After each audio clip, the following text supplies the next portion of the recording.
All right, let's call to order the November 5th, 2019 meeting of the Grafton Select Board. First item on our agenda, as always, is the Pledge of Allegiance. So if you could stand, thank you.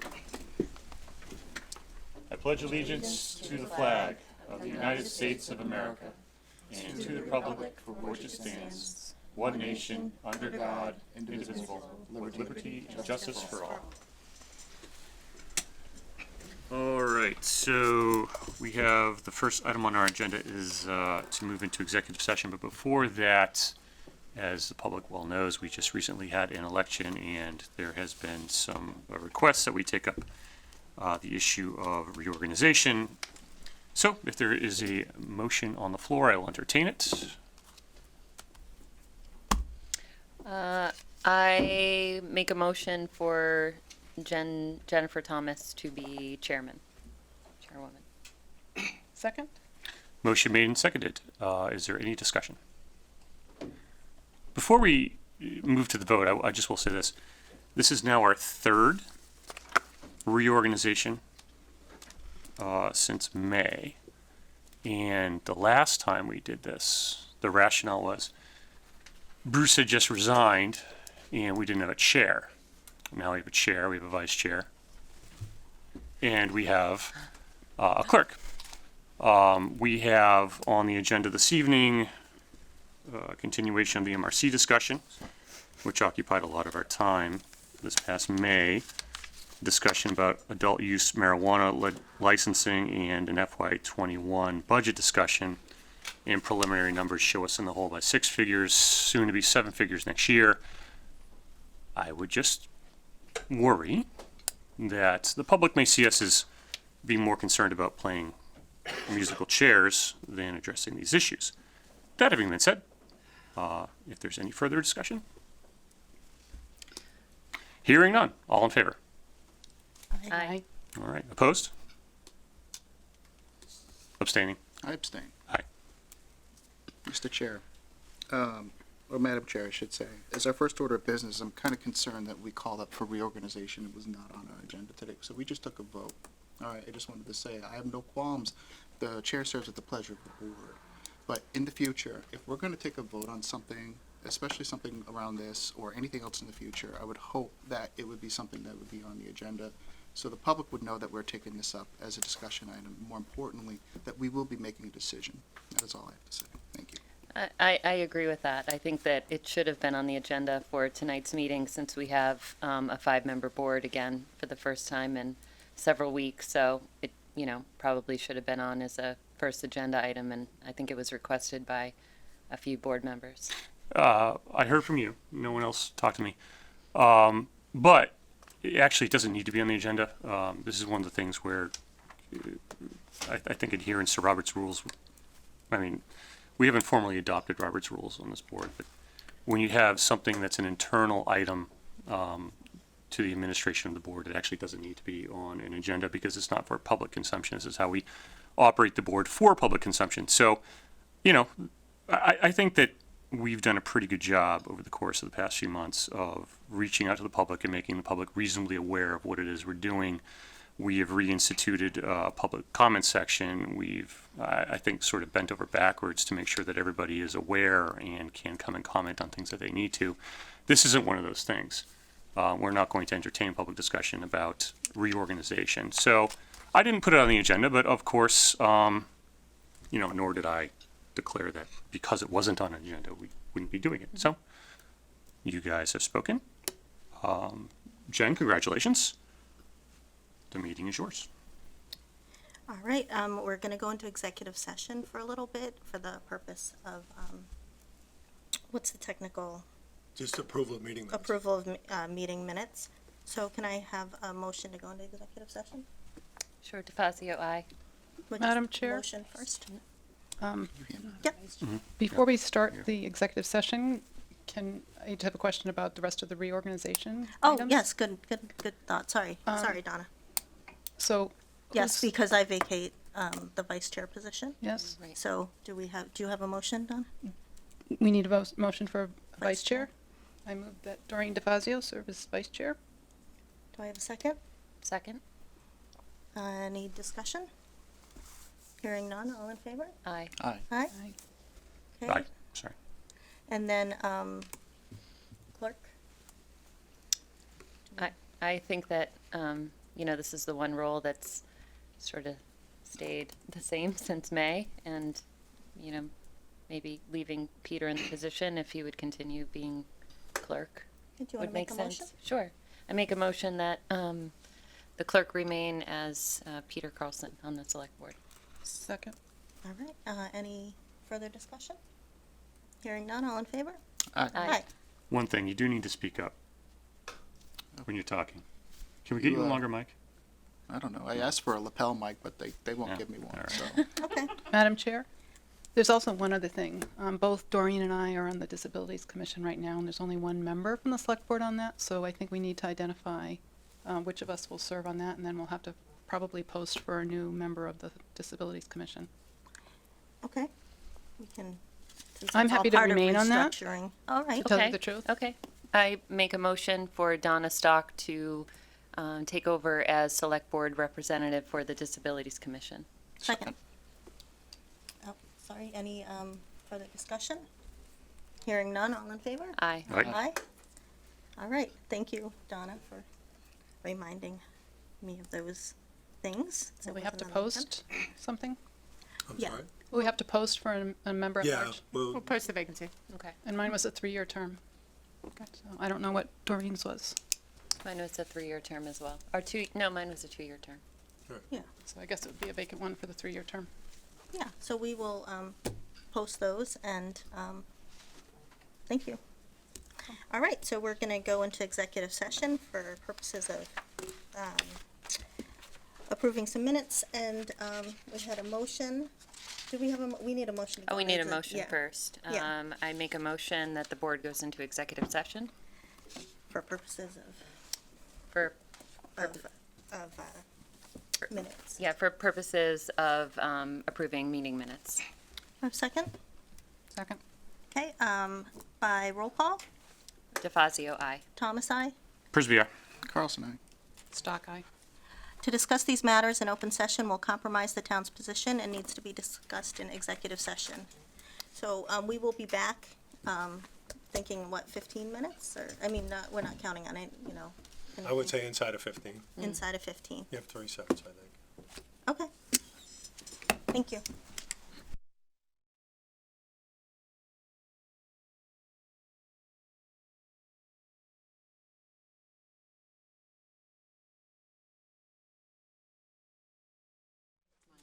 All right, next item on the agenda is announcements. Peter? Madam Chair, thank you very much. I have a few announcements here tonight.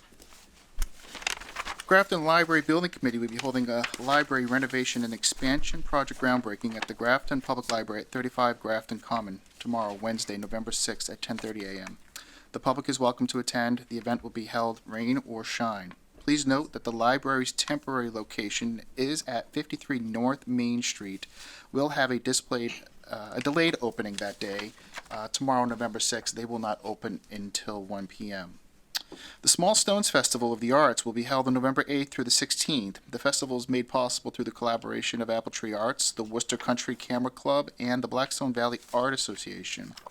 There will be an exhibit of fine art paintings and photography beginning Friday, November 8th at 7 p.m. with the opening reception featuring the Kelly Clark Jazz Trio.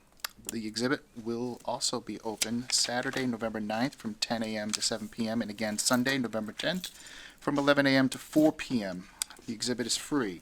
As part of the festival, there will be a night in Bollywood on Friday, November 15th from 6 to 9:30 p.m. featuring Den Clark Bollywood Band.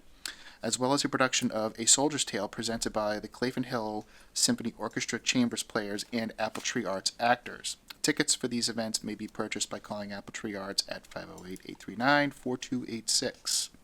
The Grafton Recreation Department is hosting an amazing turkey challenge on November 23rd, 10 a.m. That is amazing. It's Turkey. fun. Sounds amazing. Are you running it? That would be amazing. And astounding. We did it one year. Okay. It was fun. The competition is modeled after the Amazing Race. Participation is free with a donation of canned food items to benefit the Grafton Food Bank. The challenge is open to the first 25 teams that register. For more information, see the recreation website at graftonrec.com. Please take note that parking lots behind the library at 35 Grafton Common will be closed starting November 11th for the library expansion site. The Fire Department Staffing Study Committee will be holding a public hearing on November 18th at 7 p.m. in conference room A at the Grafton Municipal Center. Residents are encouraged to attend. If I may, Madam Chair, I just want to give a little bit of background. For those who are not aware of what that means is the Select Board last year engaged community input with regards to a comprehensive staffing plan that the town had a consultant provide. As part of the committee's charge, this hearing is to allow the public to come in and perhaps voice some ideas and or some of their concerns or their support, whatever. It's open to the public and it's for people to attend and to provide public input. Last but not least, thank you for that, is Savers Bank is now accepting holiday toy donations for the Grafton Food Bank. Collection bins are located at the branch office. Madam Chair, and that is all I have for announcements. Thank you. Thank you. All right, next on the agenda is public comments. I understand we have a couple. Sure, come on up to the podium and state your name and address. Sitaraman Ganesan, 28 Seaver Farm Lane, South Grafton, Massachusetts. Good evening.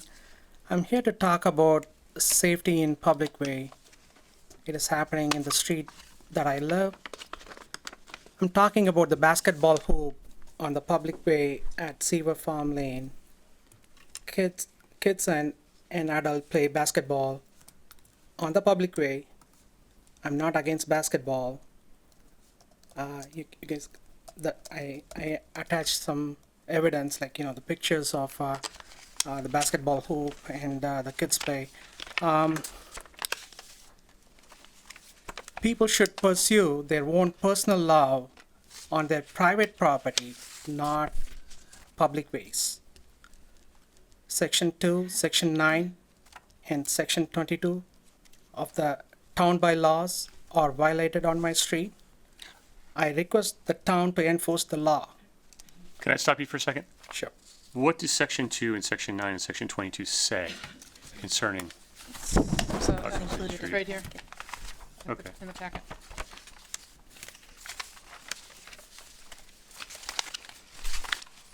So, Section 2, no person shall place or cause to be placed in any public street anything tending to obstruct the public way without a written permit from the select board. so I can read it. Let me just ask you, how are kids playing basketball in the street in violation of any of these sections? How are the kids playing basketball? Yeah. I don't know. I mean, that, maybe the town administrator has to address, because, if you see the picture, like, there are like, sometimes there are like 15 kids play there. I see the sometimes. picture. I see kids having fun playing basketball in the street. That's true. If somebody gets injured, is town not liable? I grew up playing football in the street, riding my bike in the street, playing street hockey in the street. They actually named the game after the street hockey. This is something that generation of people after generation of people always bash the generations that come after them for not doing something that they used to do.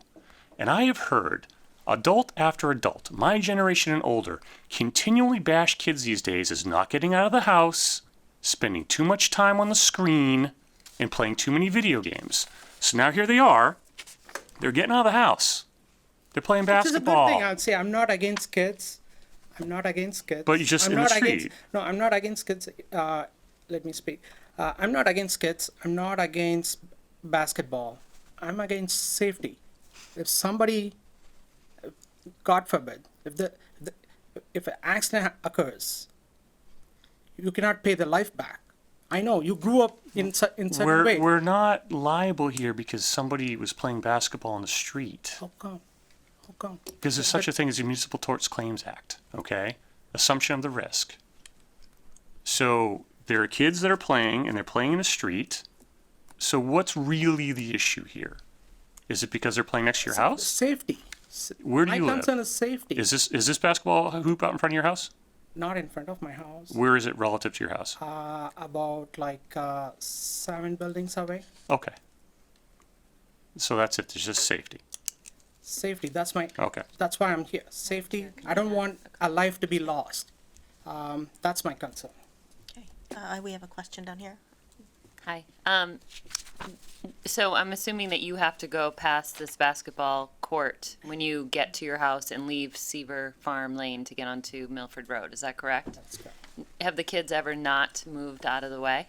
One time I had to honk a little bit, Okay. and they yelled at me. They booed at me. No, I love kids. I have 2 kids. I have beautiful family. You know, I avoid Seaver Farm Lane. I take Chipper Drive. You know, after, many incidents, this has been going on for many years. I said, okay, let me not bother them. I have another street. I can take the street to head out. I can take Chipper Drive to head out. No big deal. I'm going to do that going forward. I mean, I've been doing this for 1 year now. I'll continue to go by Chipper Drive. But, so many people pass by my road, UPS, FedEx, maybe some movers, I don't know. So I cannot account for everybody. And all I'm concerned about is safety. Somebody somebody drives a car, the kid will tap the ball, so assume that he moves away, but by mistake he drops the ball. The ball will be in front of his car. Maybe, maybe he's looking at his cell phone and driving.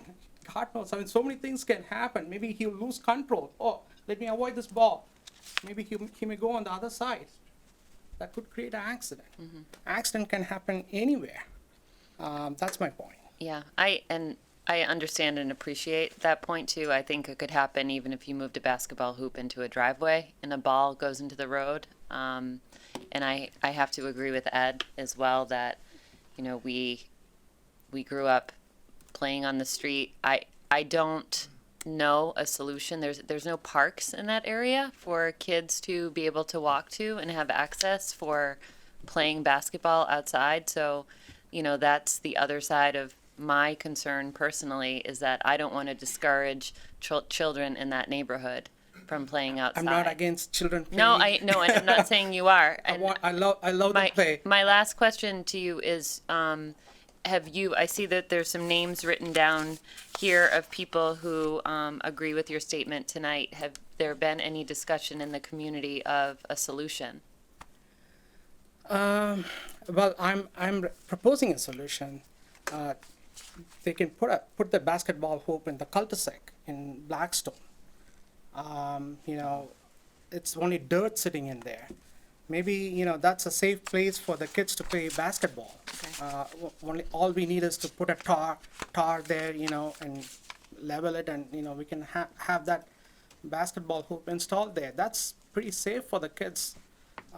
That's my workaround. This is right in middle of the street. I mean, it takes 3/4 of the street, and, I'm just, I'm thinking out loud, that's all. Are Madam there Chair? any other questions? Yeah, Madam Chair.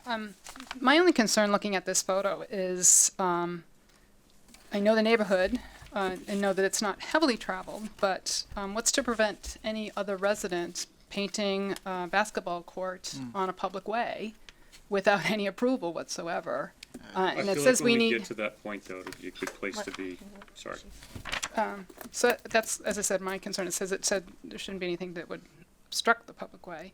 And, it could be on Providence Road. It could be in other places around town. So that's my only concern. As I said, when I saw this, I was a little bit surprised that somebody would take the steps of painting a full court on what is a residential road.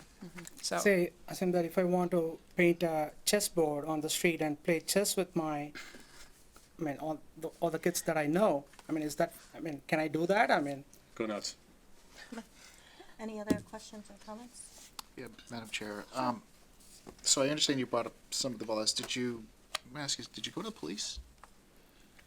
Police, they're well aware of this issue. Okay, all right, great, thank you. And then, to Ms. Stock's point, I kind of have to agree with you that, if people are painting lines on a road, I think we should address that. That's graffiti. And I know it's for a good cause, don't get me wrong, I don't want kids to not have fun and stuff like this. We used to just do it with chalk. I Right? want You know, the and then kids it to would play. wash away, Please but this provide looks them like some space to play. It's permanent until It has to be safe. Till we pay for it. we grind it and pave it down. I don't Or want until it fades. Yeah. But, and they moved after you honked at them. they booed at me. They booed at you. That's terrible. That's kids. Kids these days. So, any other questions or comments? All right.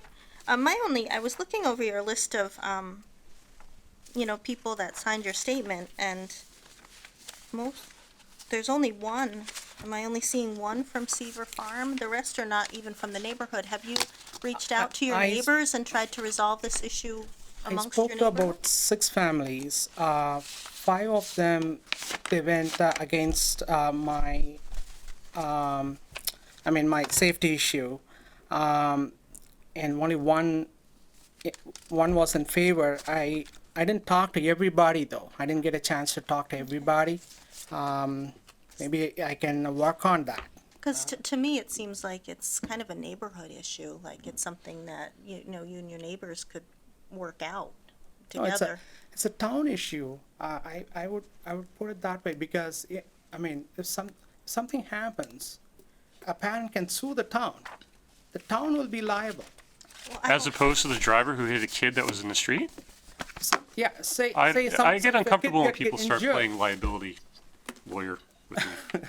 No, the town will not be liable if town if will a be car liable. drives into a That's my child in the understanding. street. I talked to a few folks, and I was told that the town will be liable. Okay. Madam Chair, Yes, I will observe that it looks like this court could have been painted on their own driveway. It looks like it's wide enough to accommodate that court, so. well, during public comment, we don't make any decisions because it's not on the agenda. So, we have not given notice to the town that we're gonna be talking and making a decision on this, so, does anybody else have any questions? Anybody from the audience wish to speak? Otherwise, we will, I know we will look over the packet, we will, Thank you. consider my- it, thank you. My second issue is every day I drop my kids in the middle school, and I have 2 boys. I drop them in Grafton Middle School and High School. So it's a slow-moving traffic. It's not moving. It's not traffic is not breathing at all. It's breathing at 15% oxygen. When I say that, I'm getting frustrated every day because, we need to expand the road near Grafton Police Station. There's some room in front of Grafton Police Station. We can make 2-way to get into the high school. Coming south, same thing. We can consider expanding the road. People who are coming from north, there's some space. I don't know. I don't know. It's a state road, we can ask if it can be widened. There's a big detention basin, for the lack of better words, in front of the police department, so that would be tough to widen there unless you covered it somehow. It wouldn't be without a cost. You're moving 1,500 kids in and out of there and 40 buses, so it's gonna be slow for 20, 23 minutes every morning and every afternoon. say in case of emergency, people who live nearby, if they want to head to a hospital or to a railway station, they have to go through a slow moving traffic. They will miss the 8 o'clock train, or they will miss the 8:20 train, or they will miss the 7:20 train. All I'm thinking out loud, like, this room in front of Grafton Police Station, definitely, the roads can be expanded. We can make it a 2-lane coming into the school on both sides, and make the school entrance wider, a little bit more wider, make it like 3-lane entrance into the school. That'll What solve is- the issue. Most of the issues will go away. Well, What it- is needed there is a longer left-hand turn only lane. That's essentially what it is. And planning, when that building was designed, it went through the planning board, and they had discussions about a light at the end of the street at Brigham Hill and Providence Road. And, they just didn't have the money to do it, nor do they have the support from the state that warranted a light at that particular location. I know the school department just changed the drop-off system. You didn't see a improvement with Yeah, that? it's definitely, it's all good. Good things are happening. We can even make it better. Make America great better. Make Grafton make better. So anyway, that's my second issue. I have a couple of more. Milford Road, that was paved 4 weeks back, 3 or 4 weeks back. I couldn't remember. Milford Road? Yeah, No, it was grind down. We grinded it. We're doing the overlay next week. Yeah, that road was pretty good. I don't know why we need a new road there. I'm just. Well, there's a couple things. We every snowstorm, we used to get tractor trailers and our own trucks stuck on that hill going up to a chip seal, which gave it some traction. But roads degrade under the subsurface, which is why it's on a list to be repaved. So it needed to be done because it was degrading underneath. So there is some undulations and variance there. That's why it was on the list, and that's why we're doing it. I don't know. I live very nearby, and I drive by that road every single day. And I don't know. I really enjoy driving on that road in that condition. I don't know, now it's gone. But anyways, I'm going to get a new road. I'm happy about that. That's my third. My fourth question would be from Milford, from Depot Street through Milford Road. I'm talking about 122. In one spot, the road is like that. I don't know exact address of that location. Is it near the cemetery? Yeah, near Yeah. the cemetery. Is that? Can we do something about it? Yeah, I don't know what's causing the difference in the wheel alignment there, but I can figure it out. And also, there's a house that's not being used. It's like ghost house. Just in front of the house, I saw. Today it rained crazy. I saw a big puddle. It's like a small pond. I'm thinking about. Winter days, like if the water freezes, it's going to be dangerous for the public. And one last, $400,000 was spent to remove the ledge on the building, on the new building that we are doing in Westboro Street. Is there a before and after picture of the ledge? Did For they the new take DPW site? photo records of Well, the? the ledge is under the surface, so we have mapping for where the borings occurred for the test pits. But but how they removed the ledge? Did they remove the dirt and then they got into the ledge, or how? Yeah, they dug off the top soil, Yeah. and then they hit Did the they take any ledge. pictures during that process? Probably not aerial, but there might be some ground photos. Yeah, I just want to. If they probably they would have removed the top dirt first to Yeah. see how big the ledge is. I can assure you, I'm on that subcommittee, that we have plenty of exhibits that clearly outline the size and the scope and the depth of the ledge in the area where it needs to be excavated. To Mr. McInerney's point about having aerial pictures or anything along those lines, like, did we dust it off and take a picture of it? No. it got ground up and taken out because it would have delayed. Yeah, that's where, I'm a deep thinker. I don't know, I don't know exactly what happened because I wasn't there. Just, it'll help the public understand, how big of a ledge that was, and, is there any video or any photos that'll satisfy the, public? That's about it. That's all I have tonight. Okay, thank you. Thank you. Thank you. Is there any other public comments? You can come on up and just say your name and address. Hi, I'm Brian Glispin. I live at 13 East Street. A ways back, they did a traffic survey relative to maybe making East Street a one-way. So there's 684. I won't bore you with all the math. I will publish it and send it to the board. But basically, there's about 700 cars going westbound into the intersection by the old corner store. If you can't go into that intersection anymore, you either have to go on Harrison Ave or Prospect. I live right on the corner of Prospect. So we don't get a lot of traffic. They're tertiary streets, street parking, a lot of kids, 90-degree dog legs. So if we send those cars down Harrison, that's almost a 400% increase in their traffic. And on Prospect, it'll be a 300% increase. So a gross increase to our traffic, and I think a serious safety issue. So I would love a quiet zone. That'd be meant. I think the best thing to do would probably be put up a gate, but certainly making it a one-way as the means to getting a quiet zone, I think is a non-starter. So I'll put together the math, and I know tonight we're not going to talk about it. It was just about if we're going to have a town or we're going to have a neighborhood meeting. So, Right. Yes. But that's great Yeah, information. thank you. I'll let Carmen Paglioni know too, because I know he's on the other side of it. But I think we can Yeah. make a quiet zone and we can keep the roads safe. So that was Yeah, all. please I had. do come with that information because it's been less than clear to me about exactly how this would work and why. So I appreciate you. As far as I was too brief, I'm trying. No. As far as the presentation at the last time, I'm still unclear as to what GUR is saying to us as to why the proposal is the way it is, and I'm interested to hear from residents as well as. Yeah, the solutions proposed don't solve the problem, and they create more problems. Yeah, So okay. we're in agreement. When is that meeting? Oh, we don't know. We're We gonna will talk about it. discussing set it. that later. Okay. Yeah. Coming up. Thank you very much. Thanks. Thank you. Stay tuned. Any other public comment? All right. First thing on the schedule is Health and Medical Coordinating Coalition subrecipient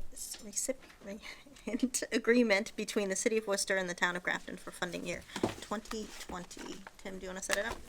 Yeah, I mean, we've been waiting on this grant from the state and from the city of Worcester for the subrecipient grant. Worcester holds the money for the MRC, and we will finally have that with this document that the chair will hopefully sign tonight. It's for $19,000. To date, since June 1, there's 39 grant deliverables that have been worked on by the MRC coordinator, and I think it's been working out very well. Do we have any questions? Yes. So of the 39 grant deliverables that we've been working on, have we been paid on any of them yet? No, because we need this grant to get paid for. Okay. So pursuant to the contract, as I understand it, we are to, there's a rider, Exhibit B, and you have to fill out all of the documentation that they want, because we ran into this the last time, right? We were submitting the documentation for payment, and they were saying that we hadn't sufficiently documented what we were doing. So now we've got 39 grant deliverables that we've done already. Are we able to backfill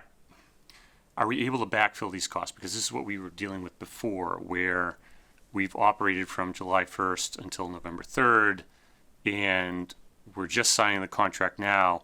Are we going to be able to submit a request for reimbursement, essentially, to the MRC for this money? Because the grant manual says you can't backfill costs. That's But- correct. So how are we doing it?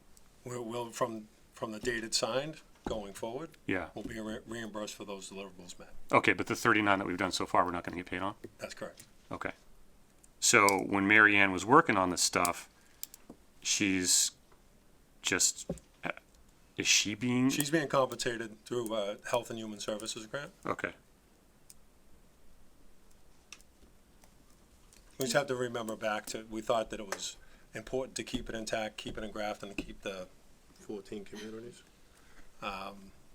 We did do letters to those communities. I think most of them responded affirmatively to stay in. Okay, so that was my other question. There was a deliverable on there that had to be met by September 28th, that we had to send out a reminder letter to all the municipalities and then email the state coordinator and Regina Vila Association with all that information. Did we do that? I believe we did. Okay. Anybody else have any other questions? Madam Chair, Yes. I move the board vote to authorize the chairman to sign the Health and Medical Coordinating Coalition subrecipient agreement between the city of Worcester and the town of Grafton for funding year 2020. Before we do that, I actually have one more question. Is Mary Ann doing this stuff on her own time or on police time? On her own. Are we sure? Yeah. Okay. If we were to determine that she was not, would we agree that that was inappropriate and should be changed? Yeah. Okay. Okay, I have a motion. I second the motion. Is there any further discussion? All right, all in favor? Aye. Aye. Aye. All opposed? Okay, motion carried. No resignations, appointments. Madam Chair, Mr. Carlson. I motion that we appoint Christina M. Hagarty and Sarah Kinsman to the Cultural Council. Second. I have a motion and a second. Any discussion? Hearing none, all in favor? Aye. Aye. Opposed? Motion carried. Election workers. Madam Chair, Mr. motion that Carlson. we appoint election workers Connie L. Collins and Jean B. Avery. Two. Do I have a second?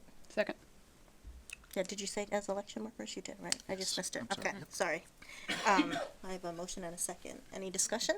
Hearing none, all in favor? Aye. Aye. Aye. Any opposed? Nope. All right, motion carried. No town administrator, business. So, new business. Oh, we have some, Apple Tree Arts is gonna have some fun. So, Liz, did you wanna come up and promote some of your events here? Liz Colignesi with Apple Tree Arts. I think I'll keep it short tonight since Peter kind of already went through everything that I would have said at the beginning of the meeting, which was very helpful. Thank you. You're welcome. You do a So, better job. If Small you want to say it. Stones Festival of the Arts is coming up, and in conjunction with that, we'll have a Bollywood concert and a Claflin Hill concert. So, a lot of exciting stuff the next 2 weekends. That's great.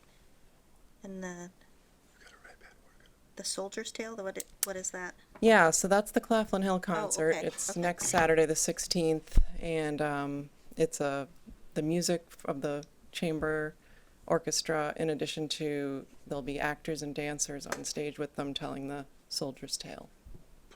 Great. Anybody have any questions for us? Madam Chair, Yes. motion the select board sign and approve one-day beer and wine license for Apple Tree Arts Small Stones Festival of the Arts, November 8th, 2019, 7:30 p.m. to 9:30 p.m. at One Grafton Common. Second. Second. I have a motion and a second. Any discussion? Hearing none, all in favor? Aye. Aye. Opposed? Motion carried.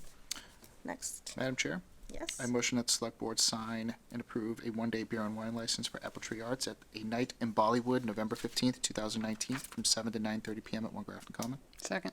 A motion and a second. Any discussion? Hearing none, all in favor? Aye. Aye. Madam Chair, Yes. I motion that the select board approve a one-day beer and wine license for Apple Tree Arts for Le Historia du Soledad, or The Soldier's Tale. I think my French teacher's probably rolling over in a grave right I now. don't even try. November 16th, 2019, 7:30 p.m. to at One Grafton Common. Second. A motion and a second. Any discussion? Hearing none, all in favor? Aye. Aye. Aye. Opposed? Motion carried. Thanks for coming in. Thank you very much. Thanks, Liz. And- Have a good night. Yeah, they all sound great. All right, next on the agenda, we have another one-day beer and wine license, the Veterans of Foreign Wars. Is anybody here for that? I guess not, so we have the information in our packet. Do I have a motion on that one? Madam Chair, Yes. I motion that the select board approve a one-day beer and wine license for Veterans of Foreign Wars at 25 Main Street, South Grafton, November 10th, 2019, and November 11th, 2019. Second. Okay, motion and a second. Any discussion? Hearing none, all in favor? Aye. Aye. Opposed? Right, motion carried. Thank you. Next on the agenda, road stabilization. a vote to instruct the Board of Assessors to raise the 1.5 million for road stabilization. Do you want to set Madam this up? Chair? Oh, Yeah, I mean, it's pretty straightforward. You've done this 6 times now. We just at town meeting appropriated the money, and now you need to instruct the Board of Assessors to raise that money to do, hopefully, the list of roads we showed people. I'll just caveat that, you know, extreme weather conditions for a road may change the cycle next year. Coordinating with utilities for gas, electric, water, or sewer may change roads. I know there's concerns about countryside. The shortness and the availability of the contractor pushed that off until next year. So those things happen. We just run out of time to do the work. So that's really the long and short. Once you vote, we will send a letter to the assessors to ask them to raise the 1.5, which then we will do the projects that we talked about at town meeting. and any questions for Tim about this? Anybody out there have any questions? Actually, Madam Chair, when we update the list, do we post it somewhere else so that, or, The DPW Advisory Committee has meetings on selecting the roads and talking through those particular points about coordination with utilities, and then they usually come back to the Board of Selectmen. So I'm trying to think, this is November, so probably March, April timeframe, we'll look at the ensuing fiscal year for the next list. The whole list is in a document that we created in 2014 to figure out what the pavement management index was at the time. So we've just been rolling on that list and then modifying it as we go due to other extreme conditions. So other than those meetings and on the website and in the budget book, those are the only 3 places we publish it. so if there are changes, for example, this countryside one, there's no way for the people who thought that they were on the list this year to know that it has been postponed? No, we don't. We do not do a good job of saying something has to be pushed because of weather or other extenuating circumstances. We haven't done that. I can figure out a way to do that. I think would be helpful. I think would mitigate some of the questions. Okay. Maybe the DPW does it, I don't know. Any other questions? All right, motion? Madam Chair. Oh. I motion that the select board vote to instruct the Board of Assessors to raise 1.5 million for road stabilization account. Second. I have a motion and a second. Any further discussion? Hearing none. All in favor? Aye. Aye. Opposed? All right, motion carried. Next, we have select board reports. Does anybody have a select board report? Any? Yeah, briefly, I've got the Grafton Sustainability Commission is going to meet again at Thursday night at 7 p.m. here at the Municipal Center. We are a good portion of the way through our benchmarking report. We are rounding up the municipal data. We'll talk about that again on Thursday and then take next steps. Okay, thank you. So which room, I'm sorry, in case people want to You know what? I'm not sure yet. I should check with the clerks. Okay, I'll post so it. everybody check the schedule. Yeah, check the schedule. If you would like to attend. Anybody else? Madam Chair, I have a few Yes, things. sure. Just an update on the Economic Development Commission meeting from last Monday night. So, we've been updating and planning our, Shop Grafton campaign for this holiday season. So there will be new, and I can pass this around, this is actually last year's, this is not totally updated, but, there's a list of participating vendors and an opportunity for residents to, or not just residents, people in the area to visit 10 different businesses during the holiday season between November 23rd and December 24th. And you can have a business stamp. You don't even have to purchase anything at the store, but it's just to include Main Street businesses in holiday shopping. And you can be entered to win a couple prizes. Like we had last year, an Apple iPad, Visa gift card. So they're pretty swanky prizes. So we also talked about just continuing marketing with additional flyers and things that are going to go on the website in the coming months. And we're going to be doing a social media campaign as well for Shop Grafton. So I just wanted to tell people to look for that. And then we also discussed MBTA parking because there seems to be an issue if people go there after 8:30 a.m. The parking is full, and so there's an opportunity. Joe Layden came in and talked to the committee about Mass Development owns the land behind the MBTA, and talking about maybe further expansion or different ideas to expand parking for MBTA commuters. WBDC, not Yeah. Mass Development. Oh, yes. Worcester yes, Business yes. Community Development. Thank you Sorry. for the correction. No, that's it. And that's all I have. Oh, one more thing, actually. We briefly discussed talking about, again, Main Street businesses and an opportunity to promote them and thank them for their business. So Saddle Shed has been in business in Grafton for 50 years. And so we're hoping in our next meeting to put on the agenda, we've had a plaque made for them and just want to thank them. And so EDC will be choosing businesses over the coming year to, give them acknowledgement for service in the town. That's great. It's a great store. Madam Chair, Yes. I received a congratulations note from Michael Fitzpatrick over at Blackstone Valley, inviting me to tour it whenever it's convenient to do so. And I didn't know if anybody else on the board had an interest to do it. You may have already done it, but I plan to take him up on this invitation. And as I said, if there's somebody else, we can coordinate schedules. Yes, I'll go with you. All right. I also saw in our notices that there's a CMRPC meeting on November 15th, 14th. 14th. Is there a member planning to attend? You are? Okay. Yeah, there's two delegates. I think it's myself, and then the alternate is Jen. Okay. So Jen's I going. just want to make certain good. that somebody was going. Okay. And then I will plan to go to the groundbreaking tomorrow for the library. Yeah, I'll I be will there. be there Oh. too. I will Yep. be there Great. as well. One more item too. Sure. Before I even took out papers, I had 2 work commitments for travel to California, and they will conflict with the November 19th and the December 3rd meetings. I know you have remote participation, and I'm going to do everything I possibly can to keep that block of time, 3 hours in advance, for me to attend the meeting as best I can. But I can attend the workshop that's scheduled for Next week. and then if there is one on December 10th, I can also attend that one. Okay. But these are work conflicts that, as I said, I didn't, they made long before I knew I was going to be serving here. Okay, great. Peter? Yeah, Madam Chair, thank you. Just as I made the announcement earlier, there is that public hearing that the Grafton Fire Study Committee will be hosting, and we have subsequent meetings, and one's actually occurring tonight. There was a conflict, but they are meeting with other fire chiefs in the community and having a good question and answer session. I'm sure they're making a lot of headway today. So I just wanted to let everyone know that. And if I may take this one moment, I just want to take this one indulgement to say one other thing. I meant to do it during announcements. And I just wanted to say, welcome, Donna, to the Thank Select you. Board.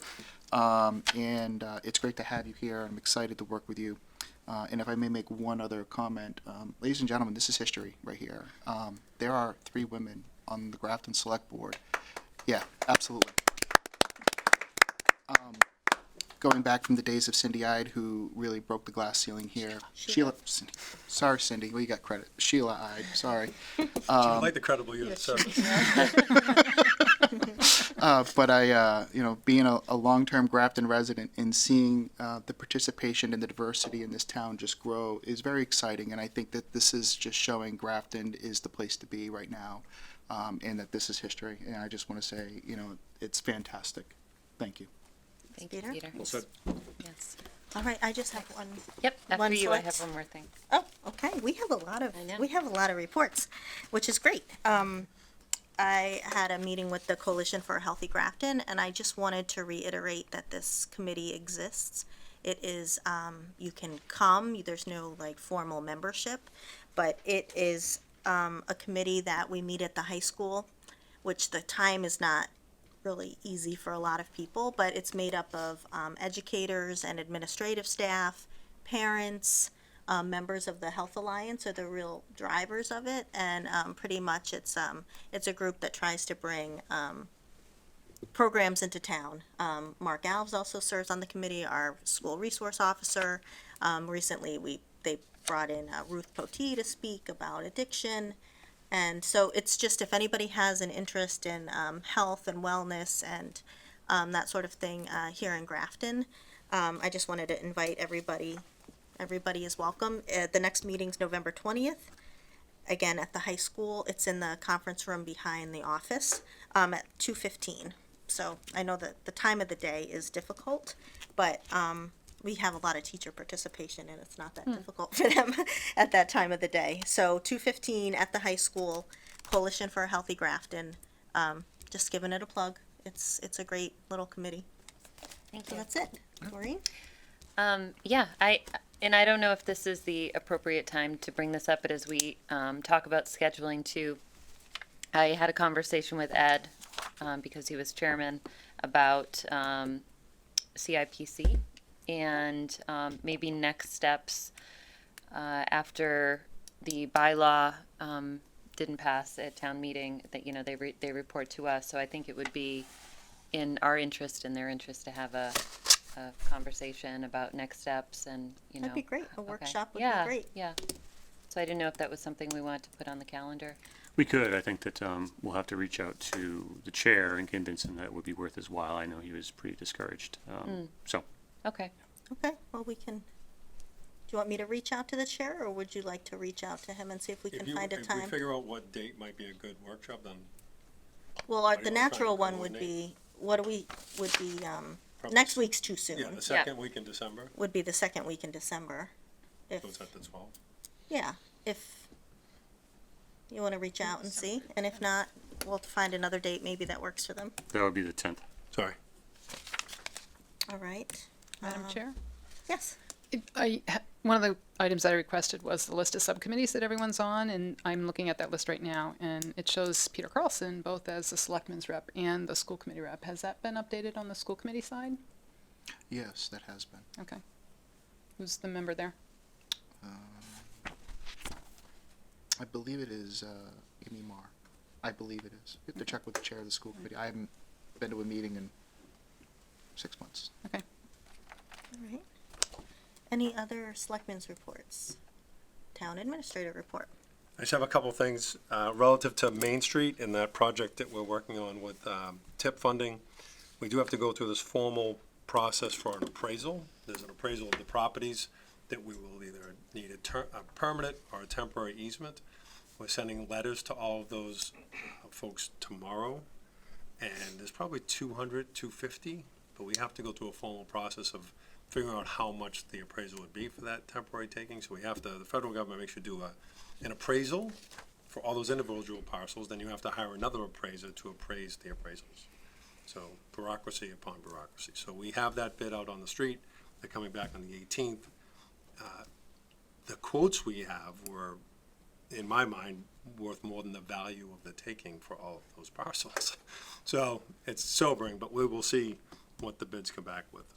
But I think it's important that, you know, the first outreach we've had many outreach meetings with the neighborhood, but this letter, you know, we're actually looking for people to look at the list, see if it's aerial trespass, if it's a line or a guide wire or a telephone pole, something that moves to make the street align better for both the sidewalks, the bike lanes, and so forth, and this the traveling public for the improvement of the road. So, for those who don't know, it's from the town line at Sutton all the way down to 122 Providence Road. So that's the area. It's about an $8 million project. It's paid for by TIP money, which is federal money. So it's the first time the community's ever got TIP money. So it's programmed for 2021, but we have to do these pieces ahead of that. So I give you two pieces of information. One is the RFP process and those costs. Those costs to pay those people if they don't gift that property to us will be paid for with Chapter 90. You can use Chapter 90 for that, but that will require your approval to spend that money. So I just wanted to make you aware of that. The Super Park, we did do an RFP, which is due back November 15th, for schematic design for that park, which hopefully will go behind the library. It's still slated to. We've had many discussions here relative to it, but we probably would get those bids back, come back and have a discussion with the committee and the board, and may look for potential funding for 2020 to coordinate the groundwork at minimum with the library project. Wouldn't impact the library project, but we don't want to put a new paved surface down and then dig it up to put in any type of infrastructure. So we want to coordinate that work. So that would go on the warrant potentially for 2020. Yeah, for May. Pine Street, The RFP process is now underway. If people don't know, 8 Pine Street is an 8.8 acre piece of land. It was state hospital land. We got into a sales partnership with the state of Massachusetts.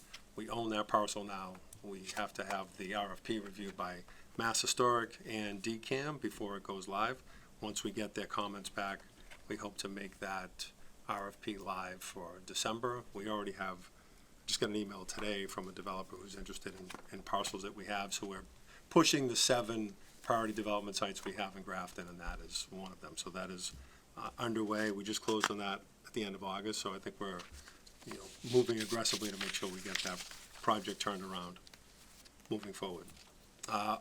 Regarding green communities, we do have a survey crew outside surveying the 748 streetlights we have, which we're planning on using green community money to change to LEDs. So if you see someone in a vest with an iPad or an iPhone and headphones in, he's actually physically surveying the lights to reconcile what National Grid has for an inventory and what we have for an inventory. So that is underway. We have to do that before we can actually change the lights out for LED, as you know. As I well know. So we have to purchase the lights from National Grid that they own? That's correct. Okay. Yep. And some are higher than others because they had a return of investment for those installations, so now we're going to take them early, we have to do that.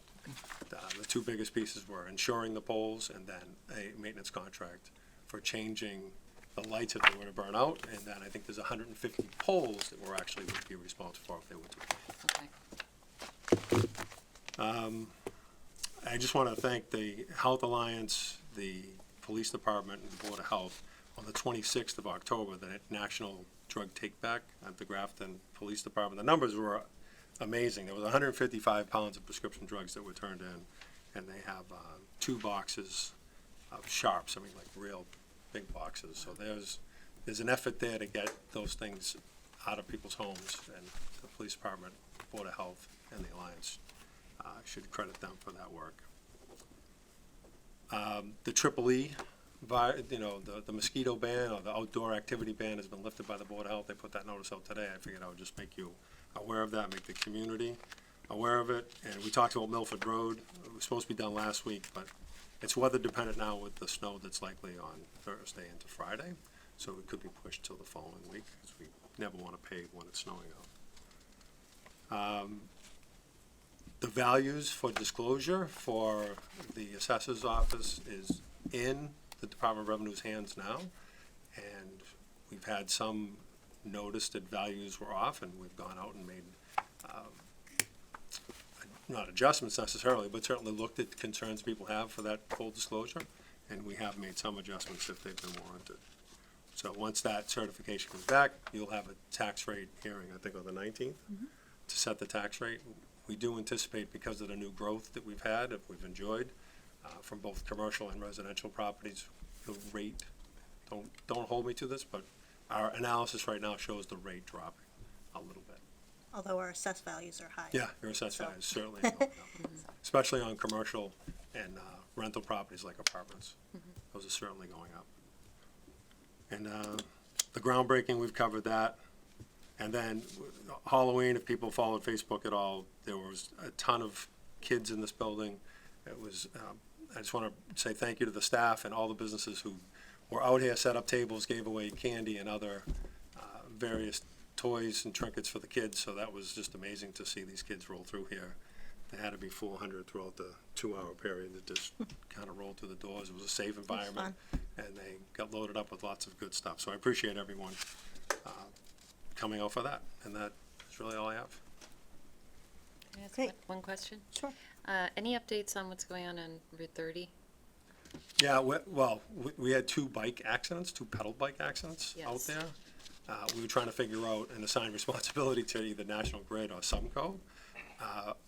The one that we know of was going eastbound, which is at Dana, so that would be the sewer line that the private developer's doing.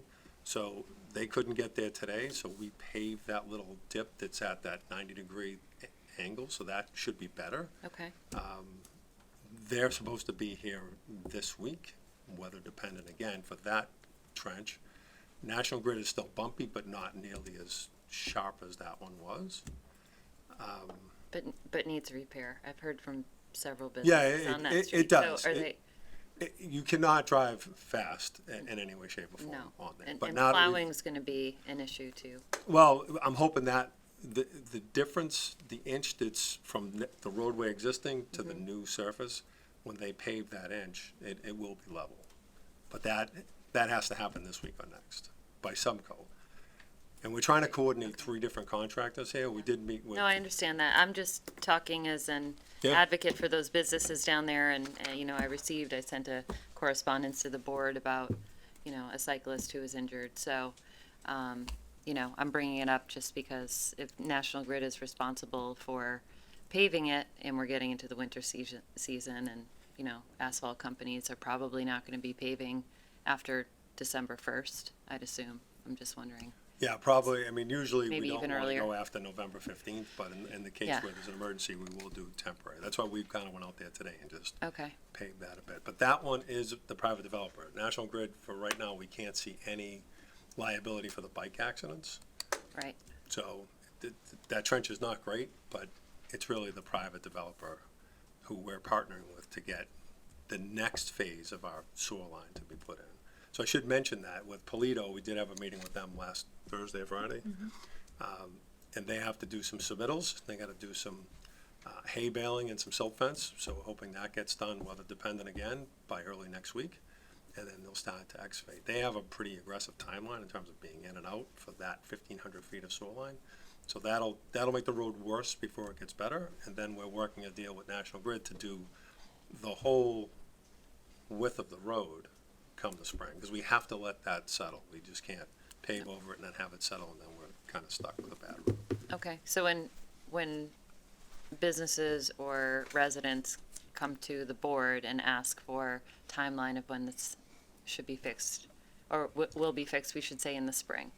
Because at first it was information that was being communicated was it'll be done in 2 weeks, it'll be done before the winter, and it sounds like things have The changed. temporary was Okay. always to be done now. Okay. So it was traversable and you could plow it. Okay, The private developer piece by Dana going up, that's where we had the fall down Yep. with that contractor to come Okay. back.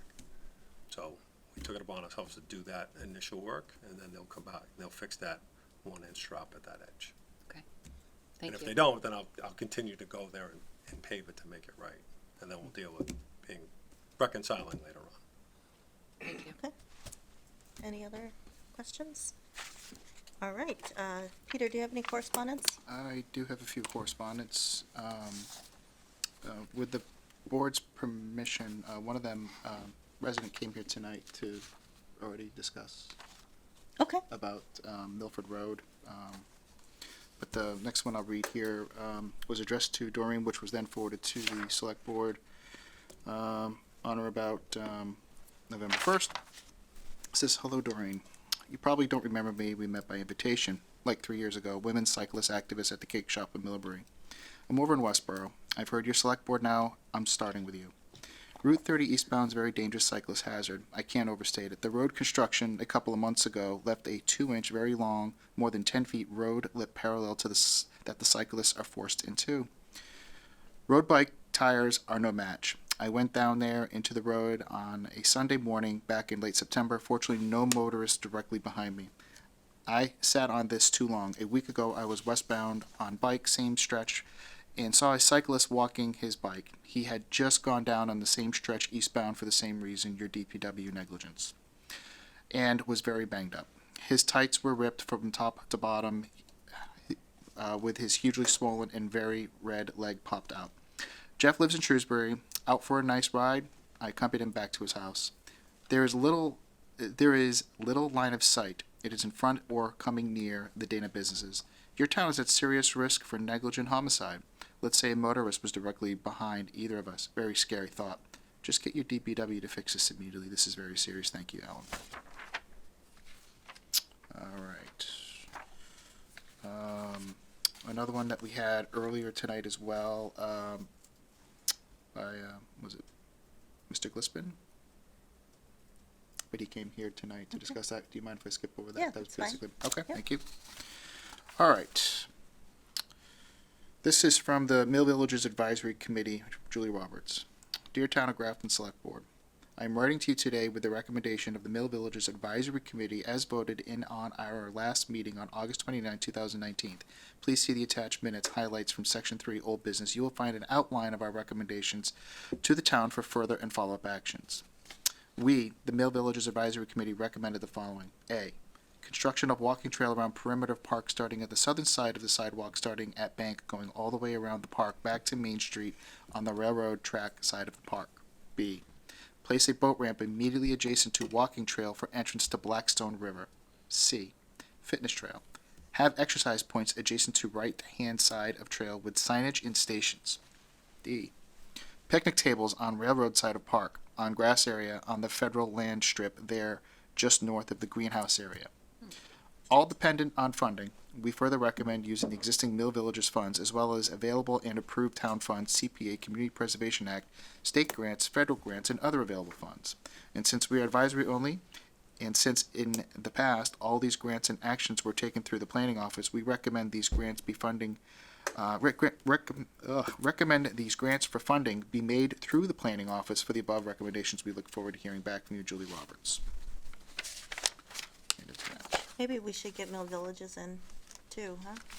Yes. Yeah. Yeah, they haven't been in a while. All right. Next up, we have a letter from the Lake Quinsigamond Commission, Worcester, Shrewsbury, Grafton, dated October 21st, 2019. Dear Lake Quinsigamond Flint Pond Abutter, the Lake Quinsigamond Commission plans to lower the water level or draw down Lake Quinsigamond and Flint Pond on or about Tuesday, November 1st, 2019.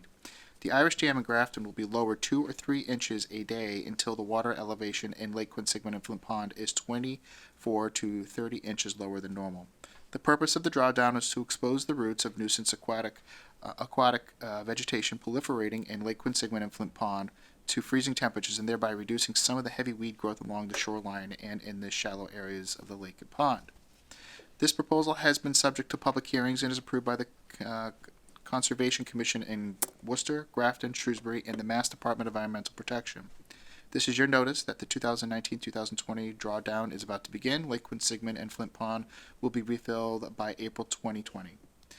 The Conservation Commission requires the following statements. A. The exposed bank at the bottom of the lake and pond are a protected resource under the Wetlands Protection Act, and the filling or dredging of the lake or pond bottom is prohibitive. Homeowners may remove trash and debris material using non-mechanical methods. Disposal of the debris is the responsibility of the homeowner.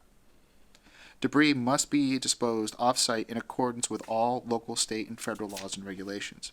All boats should be removed from the water a minimum of 2 days prior to the drawdown date to prevent damage. Homeowner care should be given to docks and shoreline structures to prevent damage from flowing ice. Property owners may take repairs to structures or walls on the shoreline and remove debris from the exposed bottom during the drawdown. However, residents that plan to make repairs that require more than hand tools must file a notice of intent with their local conservation commission and obtain the necessary permits before making repairs. If you need any additional information regarding the drawdown, please do not hesitate to call your local conservation department, Shrewsbury Conservation, at 508-841-8502, or the Conservation Commission of Grafton at 508-839-5335, extension 138. Very truly yours, Peter Collins, Chairman, Lake Quinsigamond Commission. Can I just say something really quickly? Can I see this for a second? Madam Chairwoman, we may want to consider revisiting our correspondence policy here. I don't mind, I actively encouraged, it was my idea, us reading everything that came this way, but this isn't even really specifically directed at us. It's Dear Lake Quinsigamond Flint Pond Abutter, maybe like if it's within 500 words. There has to be some sort of content screening here. Do you know what I'm saying? No, we always had, Yeah. always kind of, we were trying something. Just throwing that Different? out there. Yeah. If the select board wouldn't mind, if I get these in advance, could I just paraphrase for the board? Summaries Okay. are welcome. Madam Chair, as I'm writing some notes, that's one of them that Yeah. we shouldn't be reading these word for word. But I would ask, I guess the clerk, if you've got them, if there's recent correspondence that I should receive in order to be brought up to date on some of these things. I did receive this Lake Quinsigamond one, but the one previous to that I hadn't. So if you go through recent correspondence, if there's things that should be forwarded, I appreciate it if you would do so. Sure, I can reach out to Joanne Duncan, who's our assistant in the office, too, Thanks. to make sure you get all that. Absolutely. Thank you.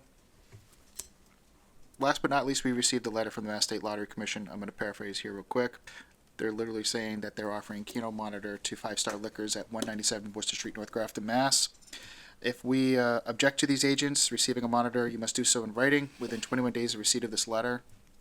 The letter was dated October 30th. Please address them with your written objections to General Counsel, Legal Department, Mass State Lottery Commission in Dorchester, Mass. Does anyone have any? Does anyone continue? Does anyone have any objections to their Keno monitor at Go 5 nuts. stars? All right. Okay. You all set, Peter? Wait a minute. Yes, I am all set. Sorry. Okay. Just kidding. All right, so our correspondence is done. Let's get on to our first discussion, Grafton Upton Railroad discussion, setting a community meeting for exploring a quiet zone. Tim, do you want to set us up? Yeah, we thought about either the church or the school to have an outreach meeting. We did take the advice of the board and we did a quick poll, if you will, on Facebook. We had 221 no's to closing or making one-way East Street and 64 yeses. We tried to, you can't really do good polling questions on Facebook, as we found out. But we did get a lot of comments and people just didn't understand the context of it. We try to just say, if you had to have a quiet zone, would you be willing to make this one way? But there were, a lot of questions. So having a meeting with the railroad on, close in that neighborhood might be convenient for the people who live there. And, going to the school or to the church basement, whichever is fine. We'll just try to coordinate a date that works for the board and works for those two venues, and then we'll get the word out. We should have at least 3 weeks lead time for the residents and for you all, I would think, so probably after Thanksgiving. Okay. If you were to do it, unless you just think, hey. No, we definitely should do it. So yeah, if you can find a time. Are you thinking about doing it on a regular meeting night, or are you thinking, and having our meeting there, or are you thinking on a Wednesday or a Thursday, Monday? I was thinking an off night just for that. An off night, okay. All right, So Wednesday, Thursday, do you want me to? Monday's fine too. I guess, Madam Chair, if I may mention, I know Mondays are kind of consumed by planning board too. Oh, So okay. I have a feeling that they maybe have an interest in this as well. okay, so maybe a Wednesday or I was Thursday is thinking better? if that would be okay Yeah, with you and yeah, the board. I sure. think Wednesday would be perfect day. All right, I'll shoot for the first or second Wednesday in December. Okay, 4th or the 11th. Okay. so when you, get some confirmation, just let us, so we can get the word out as quickly as possible, so people can plan. That'd be great. Chair? Yeah. I know that the town administrator asked if there was interest in this weekend meeting with GURR. Mm-hmm. I said yes. I don't know if you got another response. Too. Okay, so we, Yeah, he wanted to have at least 2 if I could coordinate it, so he'll give a tour of the facility, and then, I know there's confusion about where the siding would go, it's up by the MBTA commuter rail line, and then geometrically, how quiet zones have to happen, there can't be any access between the gates once they're closed, and that's what's causing it to be, you just don't have enough room to make the right around onto Route 30 going towards Trek at that service station. So that's why you can't build those islands the way they need to be built if that's not one way. We haven't confirmed Yeah, I was any of gonna this. say, weren't we gonna confirm it? Yeah, right? we're getting prices to peer review what they've written, because we're not traffic engineers, but we're going through that process. I have one quote back now to review what they're proposing. But to hear it in their own words and why they can do it may be helpful to the board, and that's Yeah. why he offered it up. I'd like to go, but unfortunately, I'm out of town this weekend. But if anyone's available during the week or any other weekend, I could tag along too. But if not, you guys should go. I I have have some, to check. I have some capacity this weekend. Okay. Did you, just so I know emails working, you got, because I know I heard from you, but did you all get? My schedule's just going. All right, I just said, no, I just want to make sure you got the email, and that's fine. You can tell me Yeah. later if you can do it, and he's flexible Yeah, anytime. I got it yesterday. Was it you sent it I think it was today, this morning. today? Yeah. Yeah. and Madam Chair, you Yeah. suggested December 4th. I will still be in California, so if we can Okay. do it the 11th, that would be preferable. I will, Okay. So second Wednesday. I Okay. I am not available that day. Well, So we will, we can whenever it's either. convenient. yeah. Can we, Does Thursday can we work have it that week or not? recorded? No, I'm traveling for work that week, the 9th through the 13th. So Can we, make sure it gets recorded so people that can't go can listen? Yeah, Yeah. I think we can remote record. Okay. All right. Moving on to adult use marijuana licensing discussion. So I had asked that this be put on the agenda because we're moving through developments in licensing of adult use marijuana facilities in real time. And as we've gotten further along in the process, or actually I should say as the applicants have gotten further along in the process, we've gotten some questions back from the planning board about how they should be treating applicants who are looking for site plan approval, and there are more than two of them. So as we recall, we had set the limit on facilities within Grafton to be 20% of the adult use liquor facilities that we have in Grafton, right? So whatever 20% is of the establishments that can sell alcohol in Grafton, you can have up to that number of adult use recreational marijuana facilities, dispensaries. And that number comes to 2.3, right? No. Well, just, you're right, but just to back up, it was February, I just like to get dates here. We amended Article 39 under Article 7 of a town meeting in February 12, 2018, with this language here. So we picked 20% of the number of license issued. Right, So that's consistent with CCC regulations. So that's right. at the time, and still currently, we have 6 off-premise sales, so package stores. So the 20% would be 1.2. We rounded up because what else can we do? Because there's no guidance on rounding up because the math is horrible if you don't have the right number of package stores. So we have 1.2 of which is allowed. We round up because we think we can. And the only reason why we think we can is because the CCC says if you're a dry community and you voted for it and you have 0 package stores and you vote this, you have to round up to 1. Right. So I just applied that same logic and say we have 2.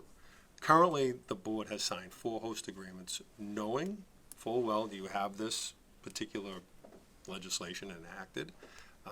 And we've told applicants in this meeting on camera that the first to be licensed by the CCC wins.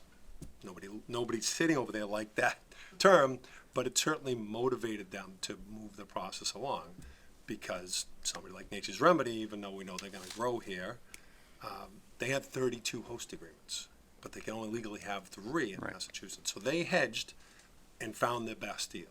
So we did the same. We hedged to make sure that they would come to the table and build the facility they said they would by racing against everybody else. So that's the logic that I applied in negotiating those with them. So that's kind of where we're at now, but I have 4. One we think doesn't even come to the table because they were gonna lease land from Nature's Remedy, which was Machete, and so I don't think they're really a player. And Bob Carr, who was here 2 months ago for his grow facility host agreement, said he was not gonna lease space to him, so therefore he doesn't have in my mind, a valid agreement. We haven't rescinded it, we haven't taken any formal action, but if he doesn't have a space, he really doesn't have an agreement. So just want to qualify all that, so now you have 3. I can't tell you in what order they were in, but you have 3 that are valid. Pragmatically, for when we get to revenues and talking about the budget, there are revenues for 2 establishments being established under the bylaw, and we're using revenue estimates in our projection for those to be built and to be generating both tax and host agreement money. Just so you know those particular pieces. So I try to fill out a little bit more what Ed was saying, but I don't know if I just confused folks. So no, I just have 2 questions. Where did I get 2.3? Did I just make that up? I don't know, There but can be there 9. are 23 available in all categories, right? So bars, restaurants, package stores, you have 23 available. So depending on how you do, well, we always knew it was based on carry-out off-premise sales. So because there's 9 of those, if you did the 20%, you get 1.8, you still wouldn't get a full 2. Right. So I'm not I'm not sure. I know we had a joint meeting here with planning. I remember Originally? 2.3. Yeah, I thought so. I thought Yeah. we were doing it based off of an entire alcohol license. No, they only allow, it would Okay. be easier for us if they did. Okay, so then that brings me to my second question. So the limitation that we have in Article 39, which we passed, was limiting to 20% the number of licenses issued. But under Chapter 94G, because we're a yes community, is that really a ceiling or a floor? You can go 20 or higher, so that's the floor. Okay, So okay. you can increase that. So if you were to just do the quick, pragmatic piece, you have 6, you need 3, because we think we really have 3, you would have to move that 20 to a 50. Okay. So, and here's why I bring this up. When the applicants start the process, what they do is they apply to the CCC. The application takes 3 stages. There's an application of intent, where you identify yourself, your business interest, your organization, your funding, your location, and you apply for the host community agreement.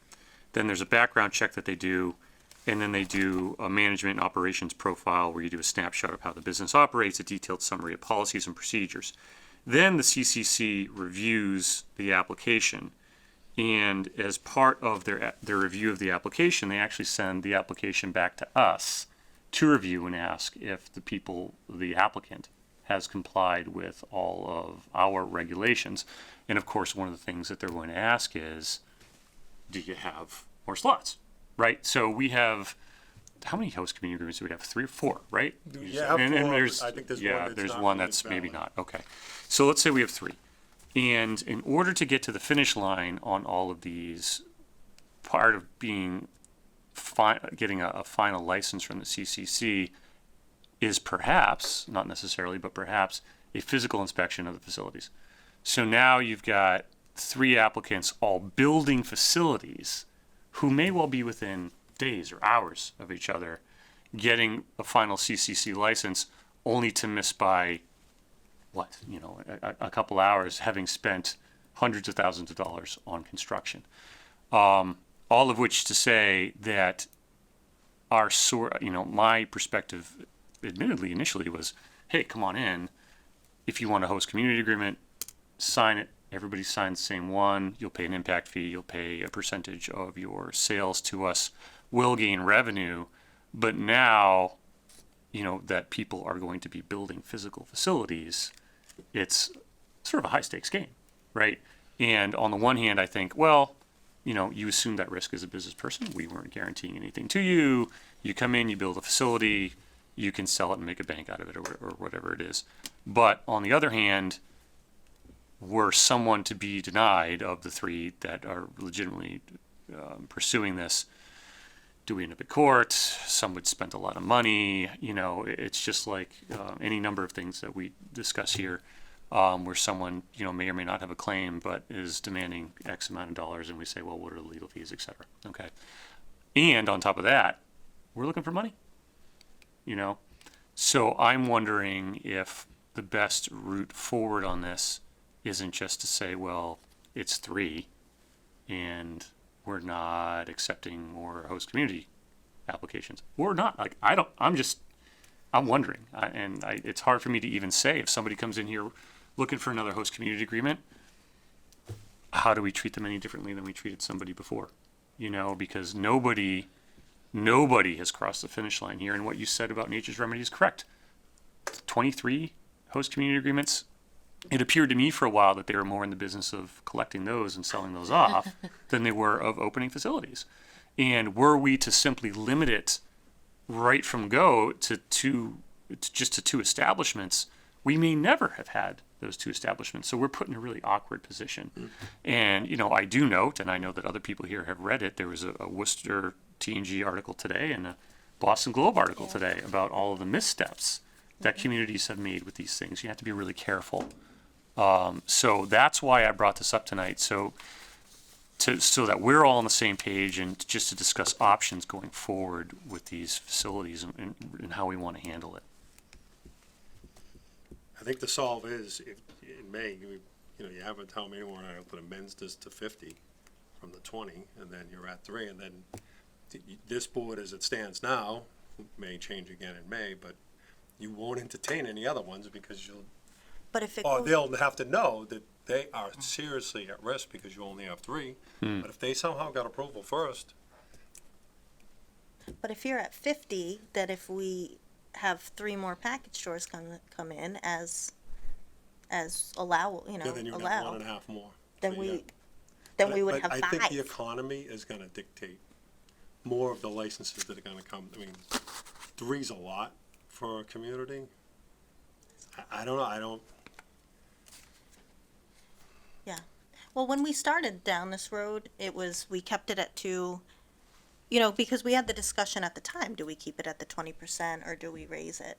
And at the time, it was, you know, this is brand new, we don't know a lot about it, we're not sure how this you know, how it's gonna develop. And, so we were taking the conservative approach, you know, let's try to, we'll see how it goes. If we wanna revisit it, we can revisit it. But we don't even have any open, so it's not like we can see how it goes because we don't have any open. So, and again, as Ed had mentioned, there's a Globe article, I do have copies if anybody wants it.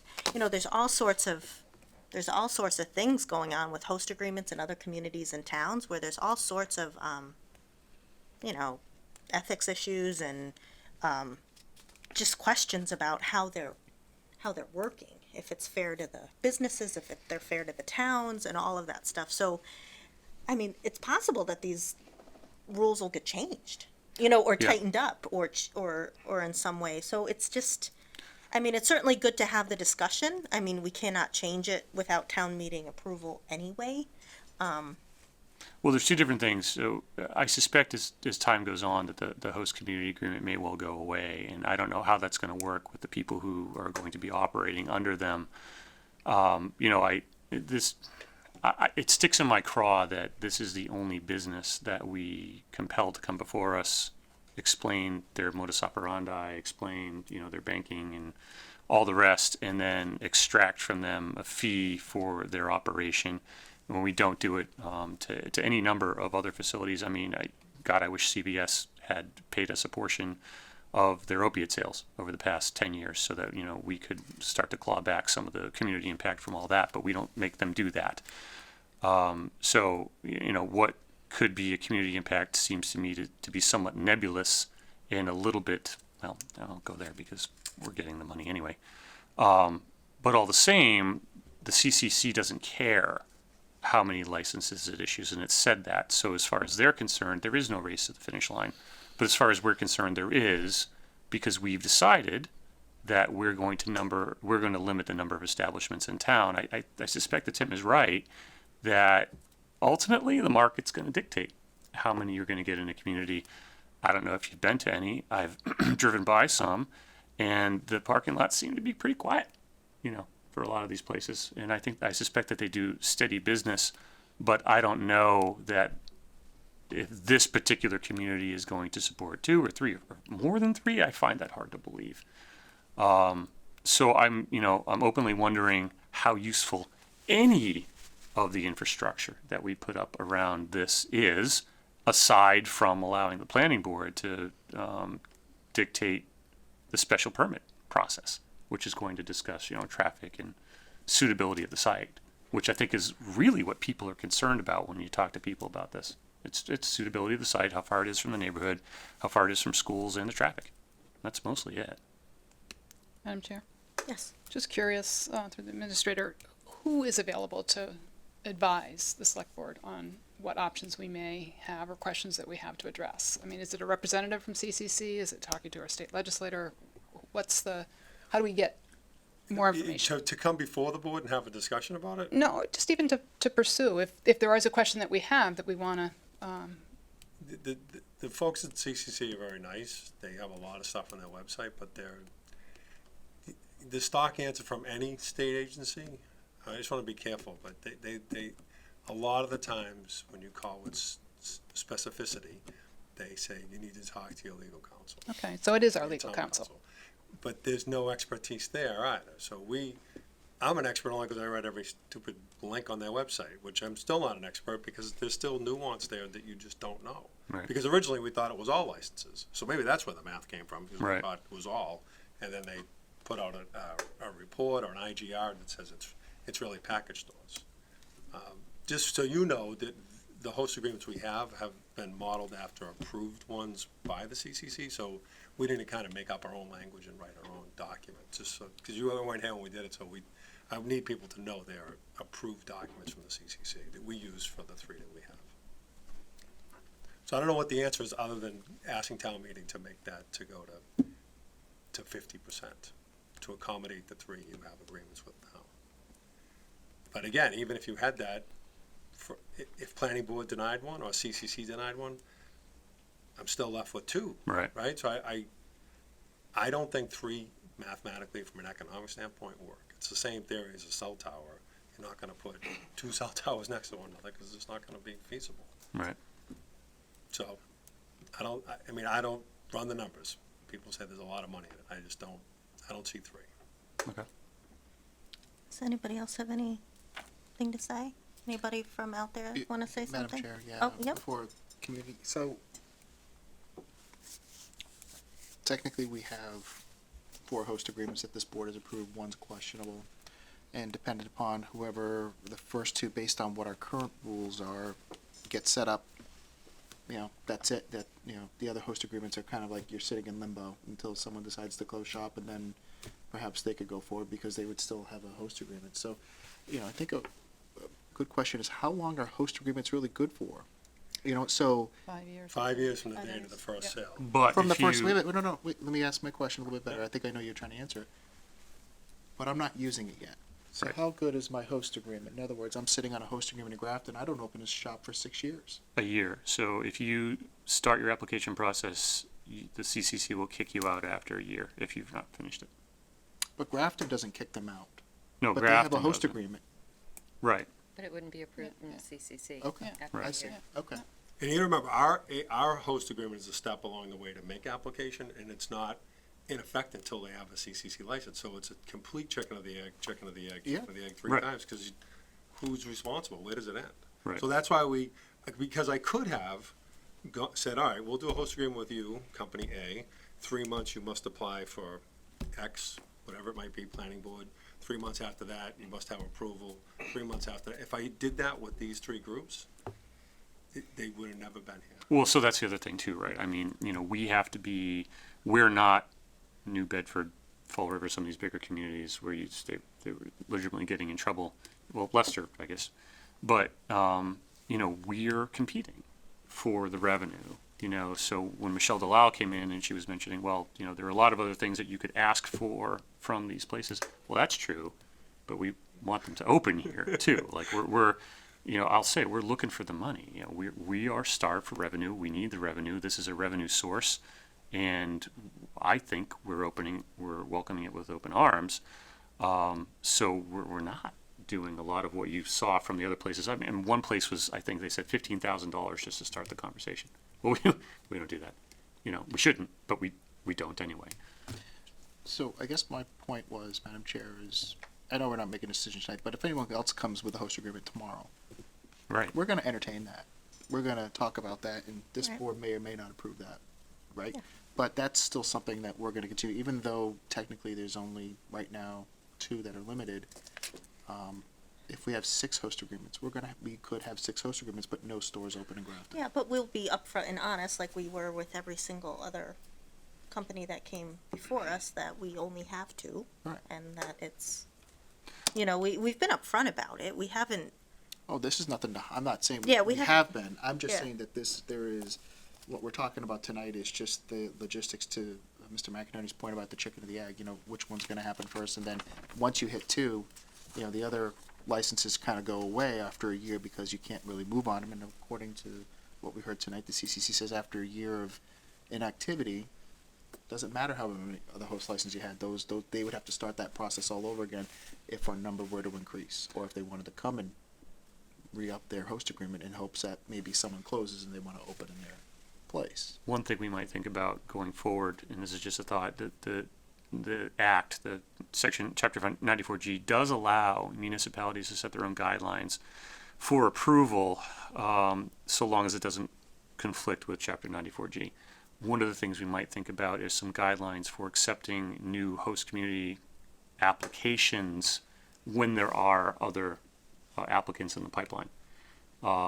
Setting benchmarks, for example, so we wouldn't consider host community applications so long as there are more than 2 other either active facilities or people that are moving through the process and have checked off certain benchmarks, like completing the background check application, or moving. I don't know. I'm sort of thinking out loud, but it would be nice to not have somebody come in, start the process, build a facility, and then somehow blame us when things went sideways on them, which can happen. Yeah, I agree with that on that. As far as, if we have two businesses already, let's say, and I'm moving way down, but the planning board licenses or something, Right. In planning board review, we probably at that point should, let them know Right. this is the risk here. Right. We're this close to having the 2. Right. Are there benchmarks where we can say, we're accepting your application, but this is where the other businesses are. In I mean, I the suppose we process. can be very, very clear about proceed at your own risk. I feel like we have been. Yeah. Yeah. Yeah, I mean, everybody was, everybody who was before us knew that this language was in existence or about to be passed. I think the first one might have been at the same time. I think we have to I just be- want to hedge against the risk, if there really is a risk, if someone could sue us because they did get a license and they were the 3rd one in, and you only had 20% because you only had 6 licenses. I mean, But not just the suing aspect of it, of having, a potential business owner in town grow, build a building and then not be able to open the business. Yeah. Right. Right. In addition to the revenue. Right. yeah, I mean, the revenues. Sorry to Right. down in It's that. a, Yeah. it's a concern. But just to play devil's advocate, this is what passed at town meeting. Sure. And there have been 2 other articles that have come before town meeting recently about marijuana, and they have both failed. So, I mean, again, we can have this discussion, but it's going to be a town meeting decision, Oh, yeah. because that's the way it works. Well, I mean, So- I'll be as bold to recommend to you that for May, you should put before the town meeting to change that to 50%. Just to accommodate that and to accommodate the revenue. I don't think the economy's there for 3, but maybe there are a lot more area marijuana users than I know of. I just don't think it's there. We had a comment from the audience. Go ahead. Come up to the podium, though, please. Do we really want this drug in our community? I mean, what side effects it's going to bring for the citizens? I mean, is there any zone you guys are going to propose? Like, if they bring a retail store, where that retail store is going to sit? Is it going to sit close to the residential area, or? There are already zoning bylaws about where it can be. Right now, it's in office, light industrial, only areas zoned for that. Again, we were a yes community, which meant when it was on the state ballot, Grafton actually voted in favor of it. So there are certain things we would have had to do to not have it in town at all. So at the time, we went for this limiting only to and limiting it to office and light industrial zoning. And again, with the idea that we can reevaluate, which other things have come to town meeting and have not passed. But but the whole idea of just whether we want it in Grafton or not, I mean, that's kind of already been decided by town meeting votes and by The ballot question. the By the ballot ballot. question, by the Yeah. ballot question. I'd really appreciate if you can somehow, keep it to the minimum, not We have. maximize? The zoning that we proposed is the most conservative zoning that we could possibly have been proposed. We've reduced it to office light industrial zones, as well as put it through a special permit process. So not only is this this business going to be someplace that we said it could be, but they're going to have to take actually the extra step and go before planning board to get a special permit. So that's as restrictive as you can get. Okay, yeah, since vaping and all that is, so many people lose lives, so we don't want that situation in our town, like, by bringing, we said yes, we can't do anything now, so, thank you. Yeah. Thanks. Thanks. Anybody else back there? Did I? Go ahead. Go ahead.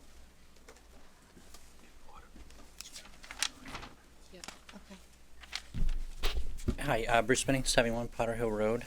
Just a disclaimer, as you all know, I'm a holder of one of the host agreements and mentions. I know there's probably the other folks that are in the running, so to speak, are also watching tonight. There's very little guidance given by the CCC. I was on the board, of course, when we went through this process, and we took that conservative approach. And the 2.3 number is what I remembered as well. And we had a discussion on rounding up or rounding down. In the meeting, we rounded down, and we got to 2. So it was a couple years ago. It was the conservative approach. What I would notice now, and what I'd like to bring to your attention, for the multiple applicants that are in the process now, it's kind of like it's a weird position because you have, some people get host agreements and sit on them for forever. You have some towns who have 2 licenses that they granted, but there's no, foreseeable future for the stores that are actually proposed at those locations.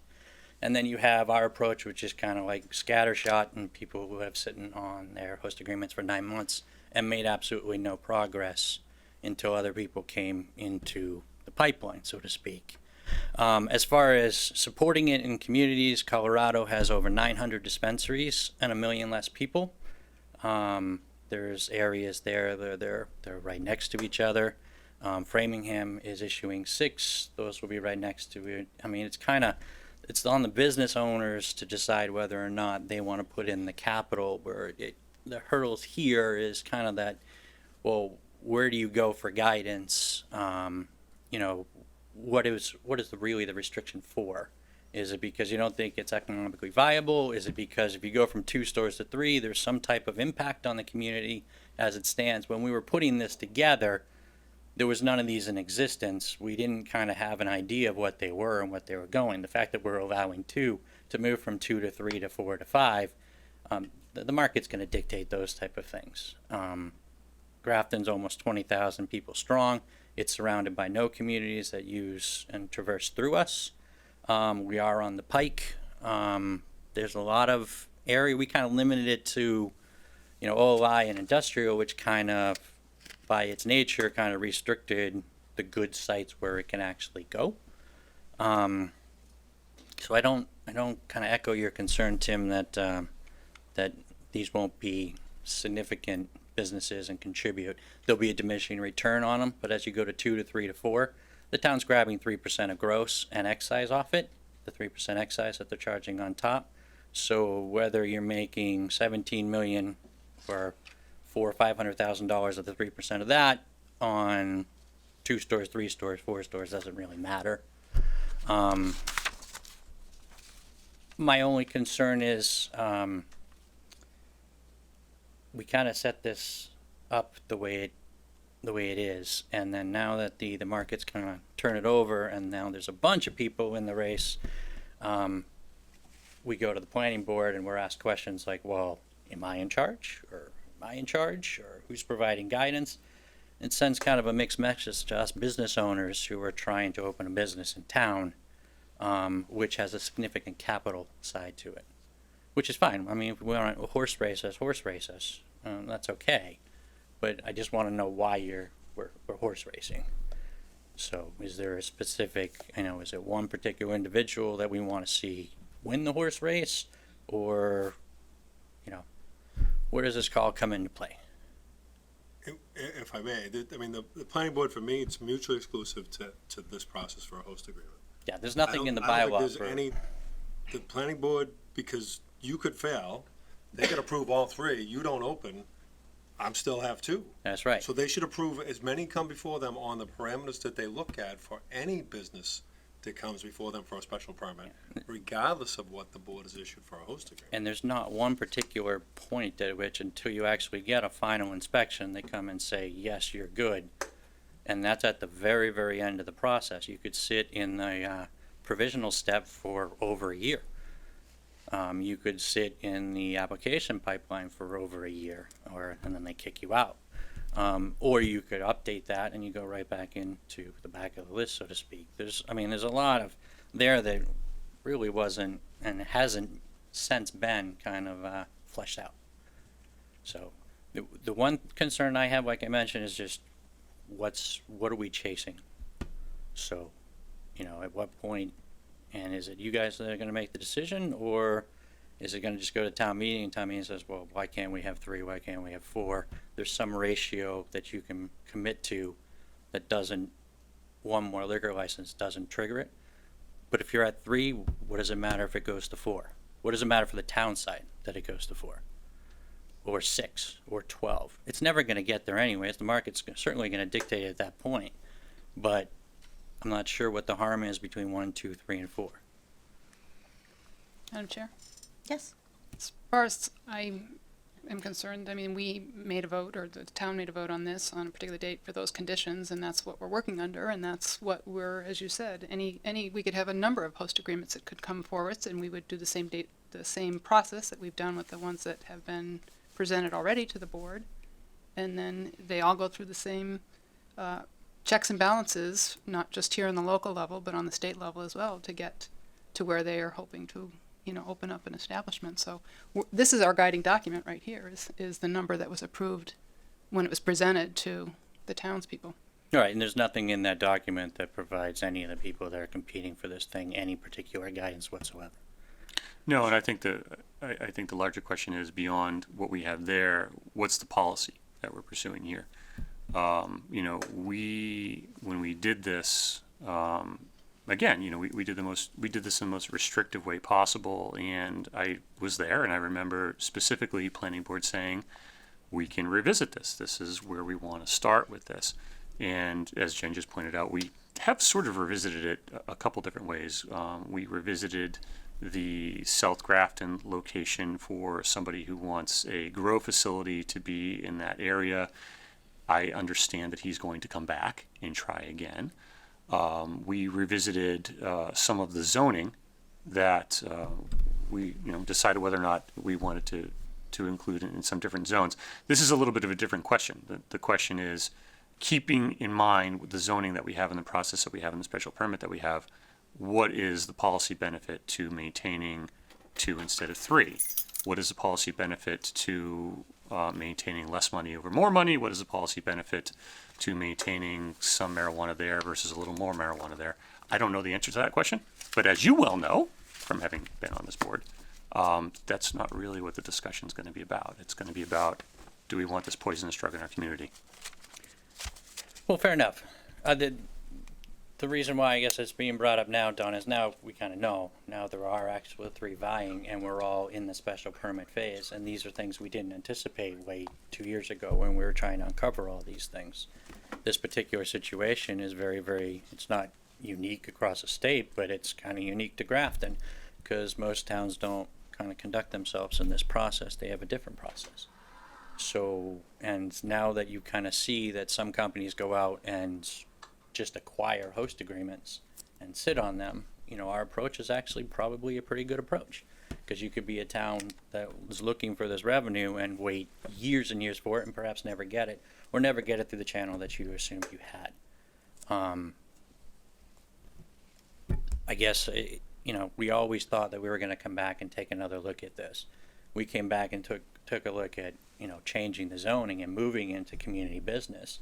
Well, the problem that you'd have that we didn't even talk about back then, and the planning board didn't talk about it at their hearings, was if you open up to community business and you're only allowing 2, you have 2 host agreements off in the woods in the industrial section, and you're opening up to new areas of town that you can't actually get retail dispensaries in because it's limited. So I don't know if the anticipation was that it would be as more people wanted to come in and thought this was an economic or a viably economic path for a business, which it is, that they would come back and say, okay, well, what are the conditions now?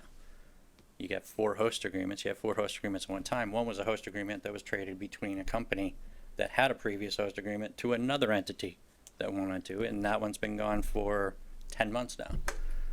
And then another one that sat very close to it, sat on it for 9 months. There was no alacrity on their part to move forward. It was only at the point where now it's a horse race.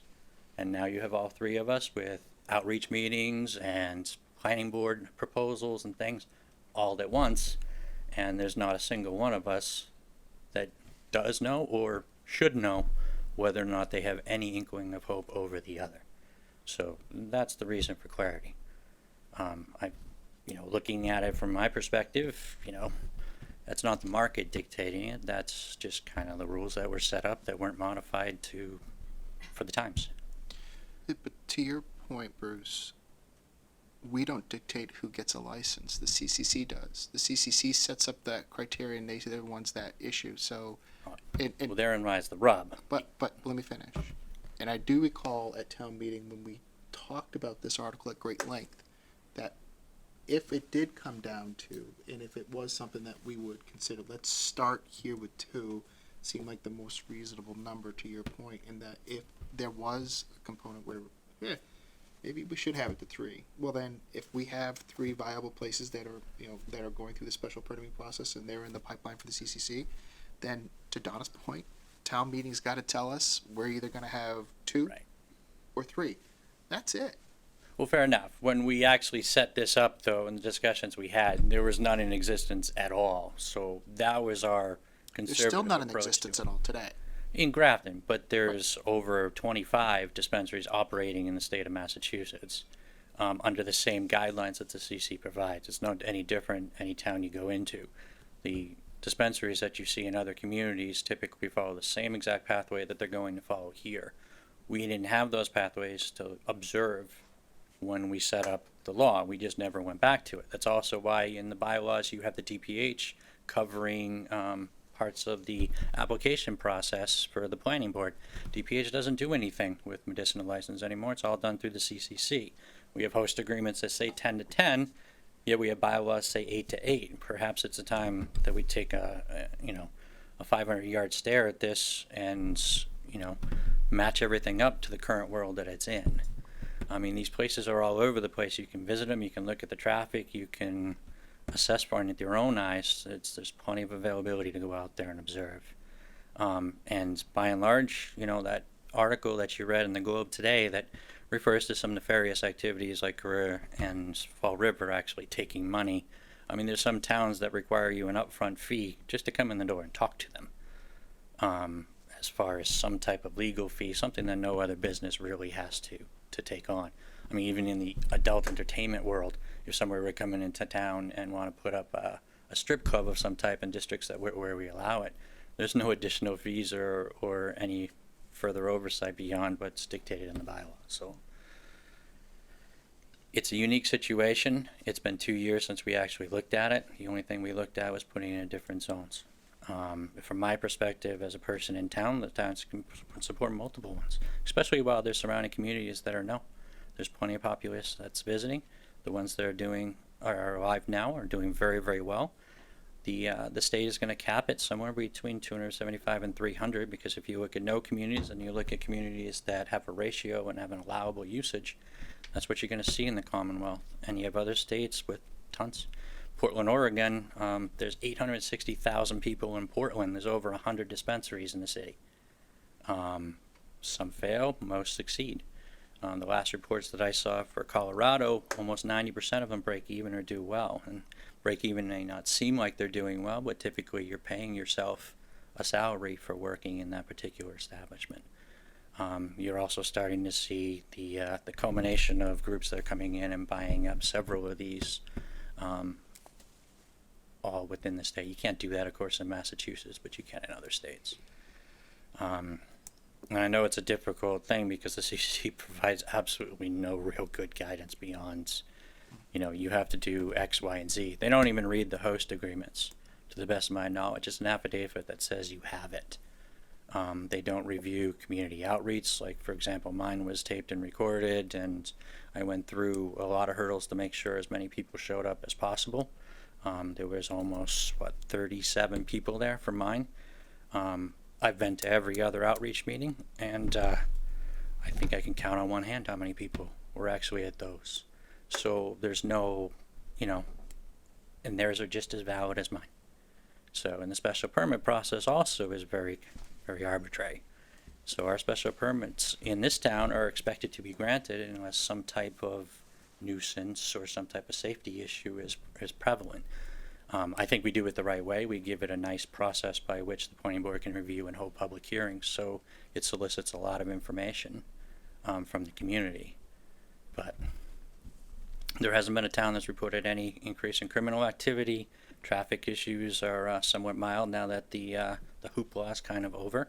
In the communities that made their dispensaries file like an appointment, have now, kind of loosened those controls. A lot of places where they shuttle, they'll start to discard the shuttle services as well, and use upfront parking. I don't know. If the Springtown meeting is a Springtown meeting, I guess all three of us are just going to stay in the hunt and keep moving forward. It's a lot of hurry up and wait anyways, but there's a significant capital commitment that's involved with this. Well, we should probably discuss between now and March about whether or not we want to revisit the bylaw concerning the limit to 20% of the alcohol licenses. I just will say this, while the CCC does issue the final license, as I said, CCC does not maintain a cap on facilities in Massachusetts. So if it comes down to it, we would effectively neg a license because we do have a cap. So if there are 3 applicants and there are 2 spots and CCC submits the final application to us and we review it and they ask us, does this application meet with the local requirements? And we say no because we just don't have another slot for it. We will have effectively denied the license, not the CCC. In effect. Fair enough. I understand. And again, when you came, you knew there were only 2, and that there were already other companies that had host agreements. With that, I think I'll be fine. I think it's a veteran-owned company, has a priority status attached to it. I think will probably be fully applied by the end of the week. I think I'll be just fine.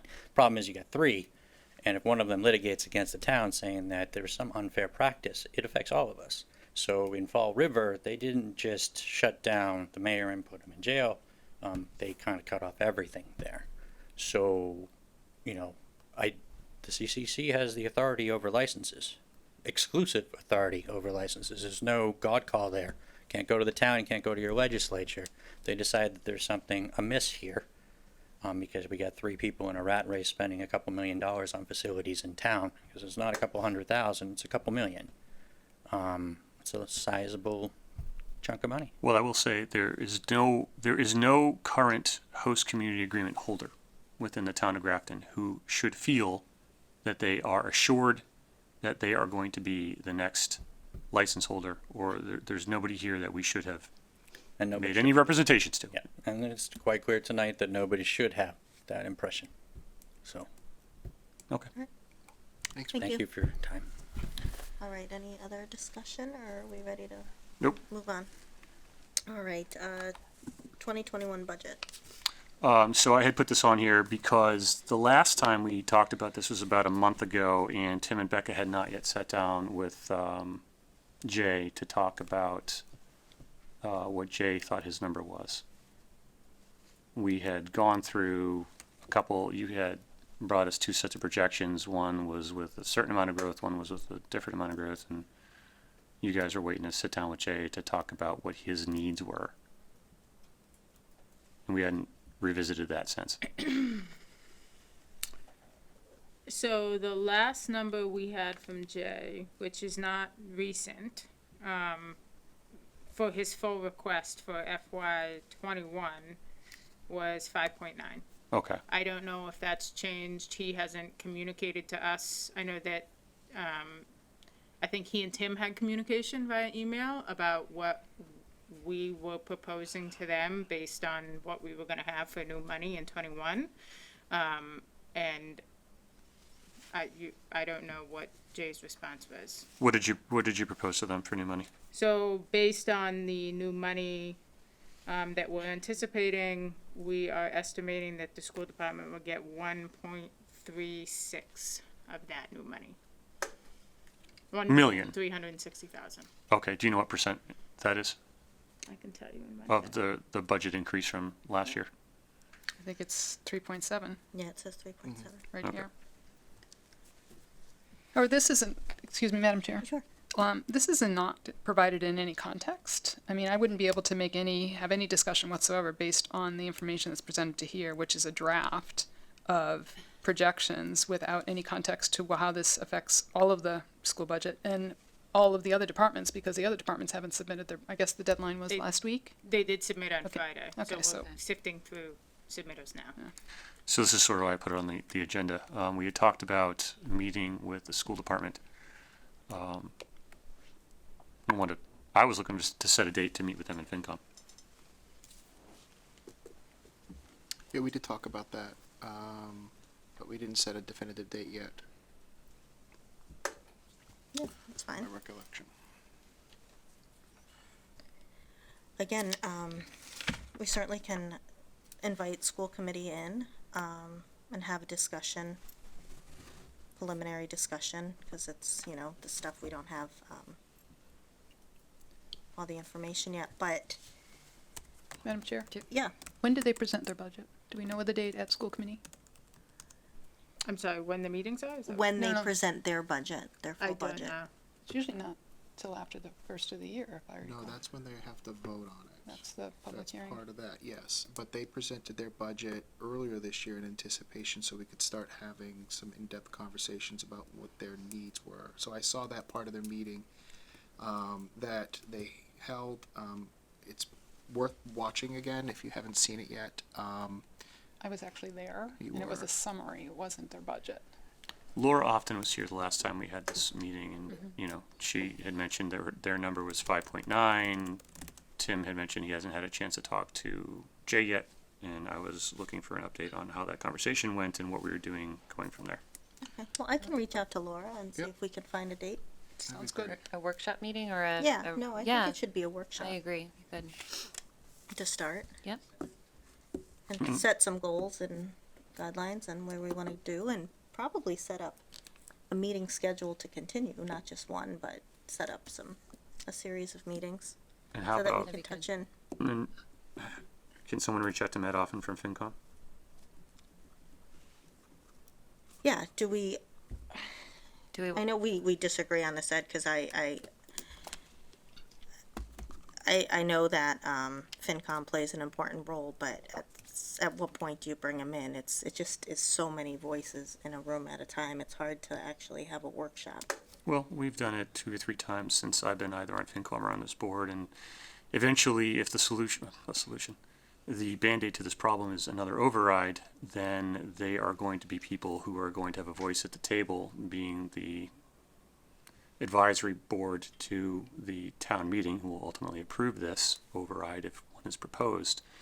The idea, I think, ought to be to bring them in sooner rather than later, so that they can have some agency in the decision going forward, rather than presenting them with, this is what we want to do, say yes or say no. I know that were I on FinCom, and I would definitely have appreciated that opportunity. Anybody else have any input? So I'm in favor of inviting FinCom, Madam Chair, only for the reason that I know that, they do play an important part, and I understand it's challenging to, have, was it about 19 personalities in a room? But I think if we set clear expectations about what the discussion is, and that this is just a workshop to perhaps go over and give some context to the summary, to Ms. Stock's point, then we have some clear guidelines for that first meeting, and that might be just a good one to start. But then as things progress, as we develop goals, then we can determine whether or not who needs to be in the room at what certain time for those goals. Okay, Madam Chair, yes. I would propose doing the opposite of that and just meeting with the school committee for an initial meeting, so we can look at a summary, we can ask questions and get some guidelines, and then the next meeting, and if we set up meetings moving forward after that, to always include FinCom. But I feel like 19 people in a room in a workshop, it may be hard to have those, ask those initial questions. I will just my say Madam this, Chair? though, if I Madam may. Chair? Go ahead, Donna. Madam Donna? Chair, thank you. I agree we should have a meeting with FinCom at some point, but I do think it has to be the school committee first. FinCom is advisory, and they're also advising us on the entire budget. And I think to have them just come in for just this one portion at this time is a little preliminary. So I think we should meet with the school committee and have the opportunity to hear what they're proposing and what measures or recommendations that they have that the superintendent has, and have us have the opportunity to ask and understand what it means when we're looking at the entire budget as a whole. Madam Ed? Chair. Yes, I just would like to point out that if this increase is deemed necessary by the school department, this will be a budget buster for next year. And this was something that was long predicted by the Finance Committee over the course of the past 5 years. So while I'm sure having 19 people in a room is cumbersome, the quality of the voices in the room is of paramount importance, and I think that their input could be useful here. All right. Well, do we want a formal vote or what? Because I'm hearing, to set up, what I'm hearing is to set up an initial meeting, a workshop, something not as formal, to talk to school committee, and then the next one we invite from comment. But if I am wrong about that, and we want a formal vote, let me know, but otherwise that's. So I think the only problem you run into with that type of order is that you might get people who may ask the same question again. Okay, so if you have all the stakeholders in the room during that point in time, then you kind of get some economy of scale. So if the school department is going to present and give context to its summary, and you're talking about a committee that looks at this budget line item by line item, I think they would value in the room during at least the summative component of it may be a good use of all of our times with 19 people. But like I said, then if we develop goals afterwards, if we determine that maybe we have a working committee of select board members, FinCom members, and school committee members to maybe work out some logistics, and we set up subcommittees to maybe manage that component. I'm just throwing that out there because I think we talked about that for years. But that might be something that's worth all of our time, and that might be a really good use of a workshop if that's what we want to do together as 3 groups. And then maybe we don't have 5 or 6 meetings with 19 people, which I will agree with you can be very cumbersome. But I think that first initial one, if you're going to give context, you might as well give it at once. And if people have some questions, they're going to bring up some historical context. Yeah, you might get 1 or 2 of those questions, but we shouldn't deny them that opportunity. But if you have them in the second meeting, then you're going to invite that opportunity, and it's going to be kind of rehashing things again. So I think from just an efficiency standpoint, have them all in the same room at once, and then determine if we need that again and how many times. If not, then how do we proceed? Madam Chair? I'm not saying I can accurately recall this, but I think we have done it in the past where we've had the school committee and the select board meet, and then the finance committee was invited to attend, but it was a discussion between the elected officials that had the budget responsibilities. So I think we did that a number of years ago. So that may be the compromise between the two, is that they're there, they can hear. But as I said, we're the ones that have to vote on it for the entire community. Well, what are we voting on? I mean, Eventually, we're voting on it. eventually we're voting on it, but at this point, we've got a line item for a 5.9% request for the school department, that the schools are going to, let's cut to the chase, they're going to come in and justify it. It's going to be a justifiable number. I don't think there's anybody in the room that disagrees with that. The next step question is going to be, what do we do next? What do we do next? And it's been the Finance Committee consistently over the past 5 years that has foretold of this very day and this very meeting We had a TRICOM meeting in November of 2016 that I was at. We had one again in November of 2017. We had another one in November of 2018. And we all sort of stared at each other and looked at each other like, okay, well, what do we do next? Now the rubber's meeting the road.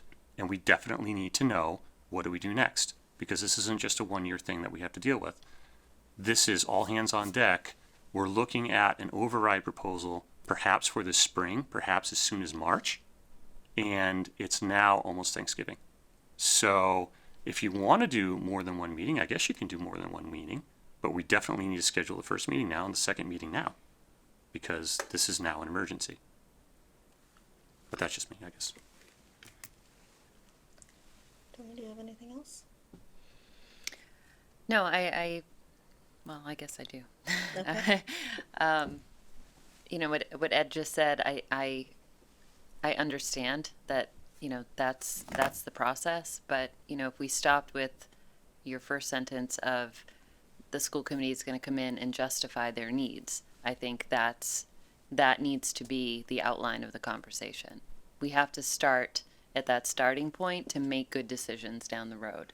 And so if we want to invite FinCom, you know, as an advisory committee for the second meeting, that may still be, in my opinion, a little premature, but I'm very comfortable with that. I just I want the discussion to be asking the committee to justify the 5.9% and not get so, you know, do such a deep dive that we're asking questions before we have the foundation.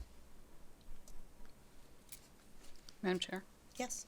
As I said, being new to the committee, I feel very uncomfortable with just this one document that has a summary of what they're recommending without any other analysis of the entire budget and what they may recommend, or what decisions they've made as they've put this together. As I said, I went to the summary one and I got a little bit more information, and I understand, you know, they've looked at other communities and they're positioning themselves to do what they need to do for next year. But where does this fit in the context of the rest of the budget? So that's, and as I said, we don't even have the town budget yet either, so we don't know what that increase is and how, you know, how much more over that 5.9 is it going to be if others are exceeding what their budget is for next year. Well, if they get a 5.9% increase, the town side will be able to increase its budget by 0% in order to just make money. So, I mean, we already know, based on projections that we've seen so far, that we're looking at about an $800,000 deficit, just based on what we have initially.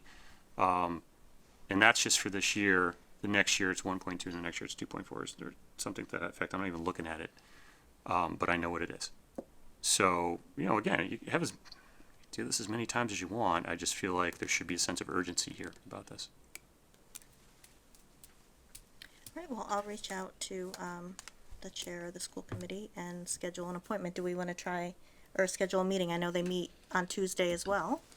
So, you know, it's always a little tricky. Are you guys open to a different night, or you want to try to keep it on Tuesday? I'm open to a different night. I would be open to a different night if we could schedule it in November.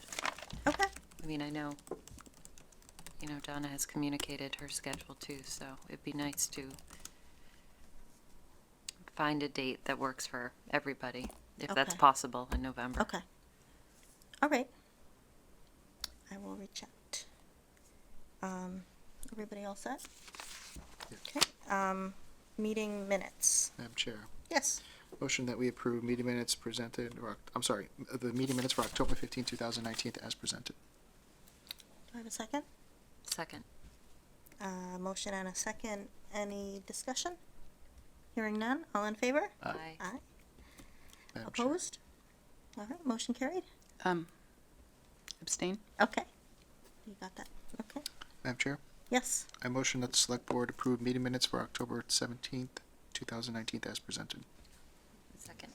I have a motion and a second. Any discussion? Hearing none. All in favor? Aye. With one. Donna, are you abstaining again? Abstaining. Okay. Madam Motion Chair, carries. Yes. motion that the select board approve meeting minutes for October 21st, 2019 as presented. Second. I have a motion and a second. Any discussion? Hearing none, all in favor? All right. Aye. Aye. Abstain. Motion passes, carries. And then, Peter, do you want to keep going? Yes, Madam Chair. I Yes. motion that the select board approve amended meeting minutes for June 11, 2019 as presented. Do I have a second? Second. All right, I have a motion and a second. Any discussion? Hearing none, all in favor? Aye. Aye. Abstain. All right. Motion to adjourn? Second. All right, motion to adjourn, all in favor? Aye. Aye. Thank you. Thank you so much. Good night.